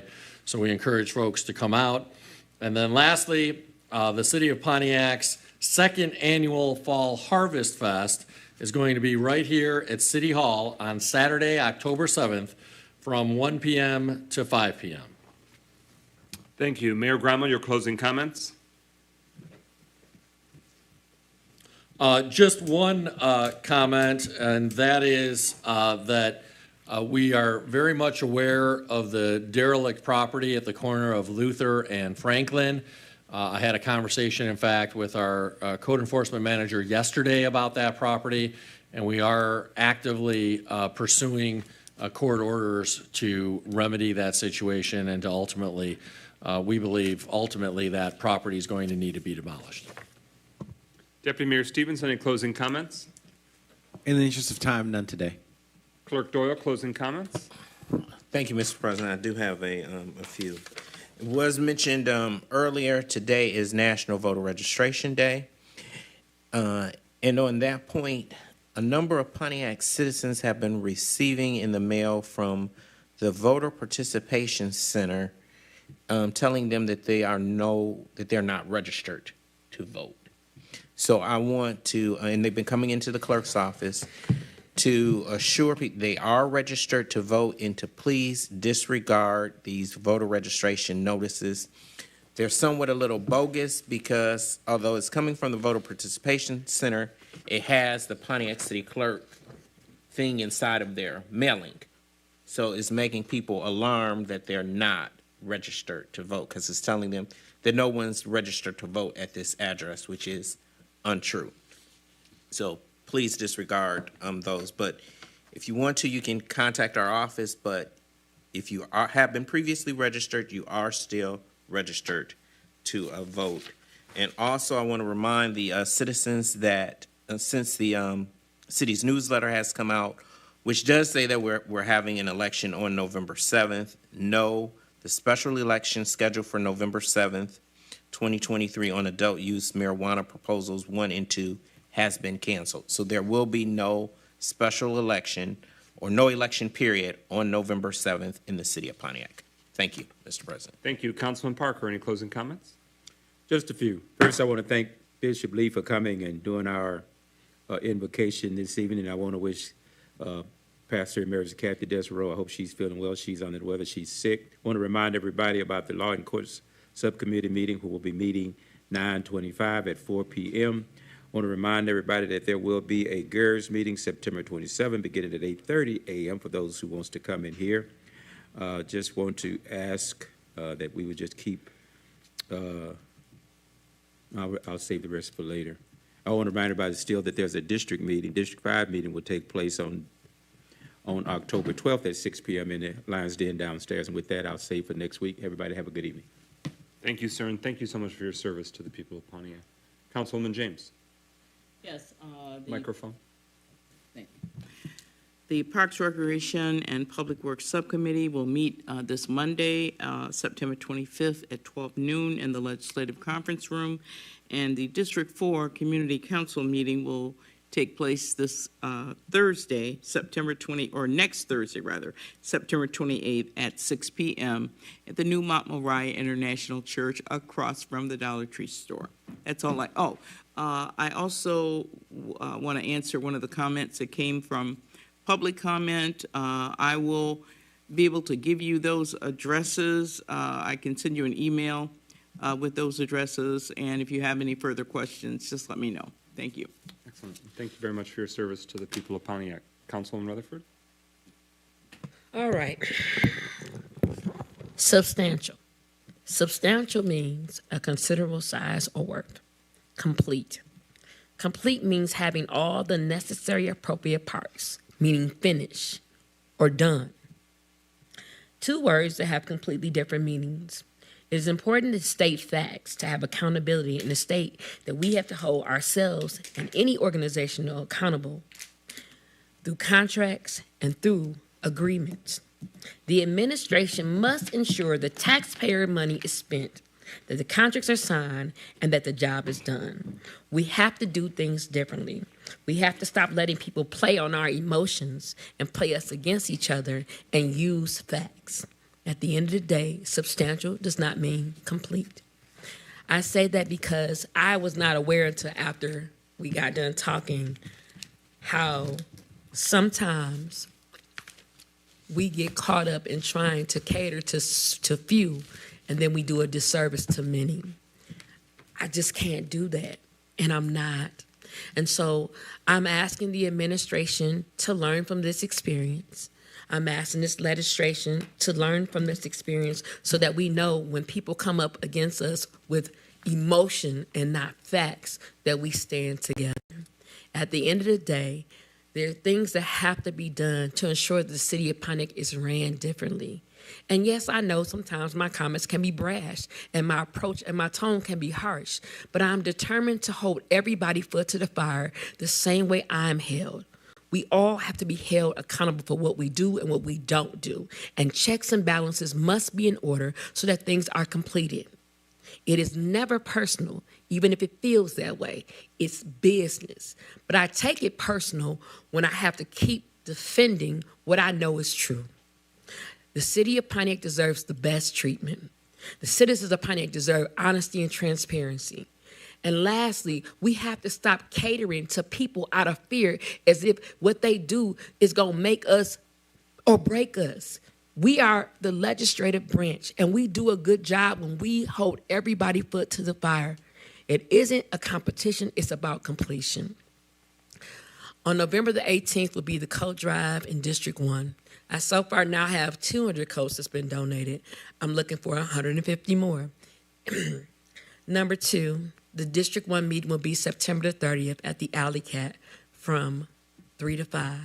Our speakers will be Shannon Smith, Mr. Wiggins from the Promise Zone.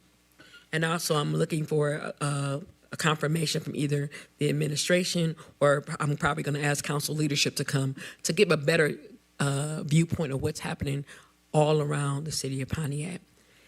One more thing before I go. There is a on-site admissions event at Eastern Market through Infinite Scholars.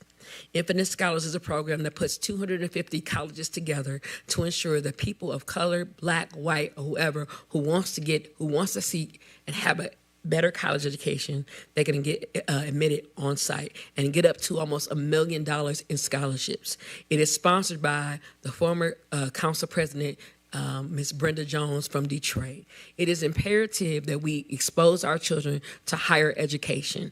It is imperative that we as a city get behind making sure each student has a right to have prosperity, to have a free college education, and to live a better life. So if you need any information about the Infinite Scholars Program, please give me a call at 248-390-0591. My daughter went through this program, and because of that, she had almost $2 million in scholarships awarded to her, ultimately choosing Howard University. This program can change your children's life. So again, it's called the Infinite Scholarship Program. It's on-site admissions for up to 250 colleges. It's October the 12th. I'm trying to figure out how I can get students from the city of Pontiac to go there and have their stuff together so they can actually receive college scholarships. To that, I say, God bless you all and have a good evening. Good night. Thank you very much for your service to the people of Pontiac. Pro Tem Carrington. Yes, thank you, President McGinnis, and thank you. First, I'd like to say thank everyone for coming out to the meeting today, as well as everyone that was online watching the meeting. I'm really happy today because I got some good news about Glenwood Plaza, and I'm looking forward to finally getting that site cleaned up, as well as getting some barricades to keep people from actually continue to dump on that particular site. I'd like to thank the code enforcement staff for its work. They have really been following through with a lot of issues in the 6th District. And most of the time when I actually call them, they're already on it. So that means that they're driving around looking at the same issues that I see. So I'd like to thank that particular department. We have a lot of great things going on, a lot. And I just want to make sure that we keep that spirit of change that is sweeping over this city. My phone is full of texts that I receive from residents thanking this council, thanking this administration for taking care of some things that haven't been taken care of over 2 decades here in this city. So I just want to make sure that we continue to stay focused. Everything that we do from this diocese, that everyone is not going to agree in it. We're going to also have our own disagreements at this table, which is fine. We can continue to respect each other and still have disagreements. And in saying that, I like to say that I definitely respect my colleagues. And having disagreements and debating is good. It's good for your spirit as long as we keep it respectful. And good night. Thank you, sir, and thank you for your service to the people of Pontiac. Good evening. No closing comments from Boss McGinnis, just because of how late it is. Could I please have a motion to adjourn? Is there a second? Second. Moved by Councilman Rutherford, seconded by Councilman James. It did make me laugh, I won't lie. Hearing no further debate on adjournment, roll call on the motion to adjourn. Clerk Doyle. James, Yes. McGinnis, Yes. Parker, Yes. Rutherford, Carrington. All right, boss is second in command. Yes. 5 yeas, no nays. That motion carries. We are adjourned at 10:37 p.m. Please be safe. Take care of yourself.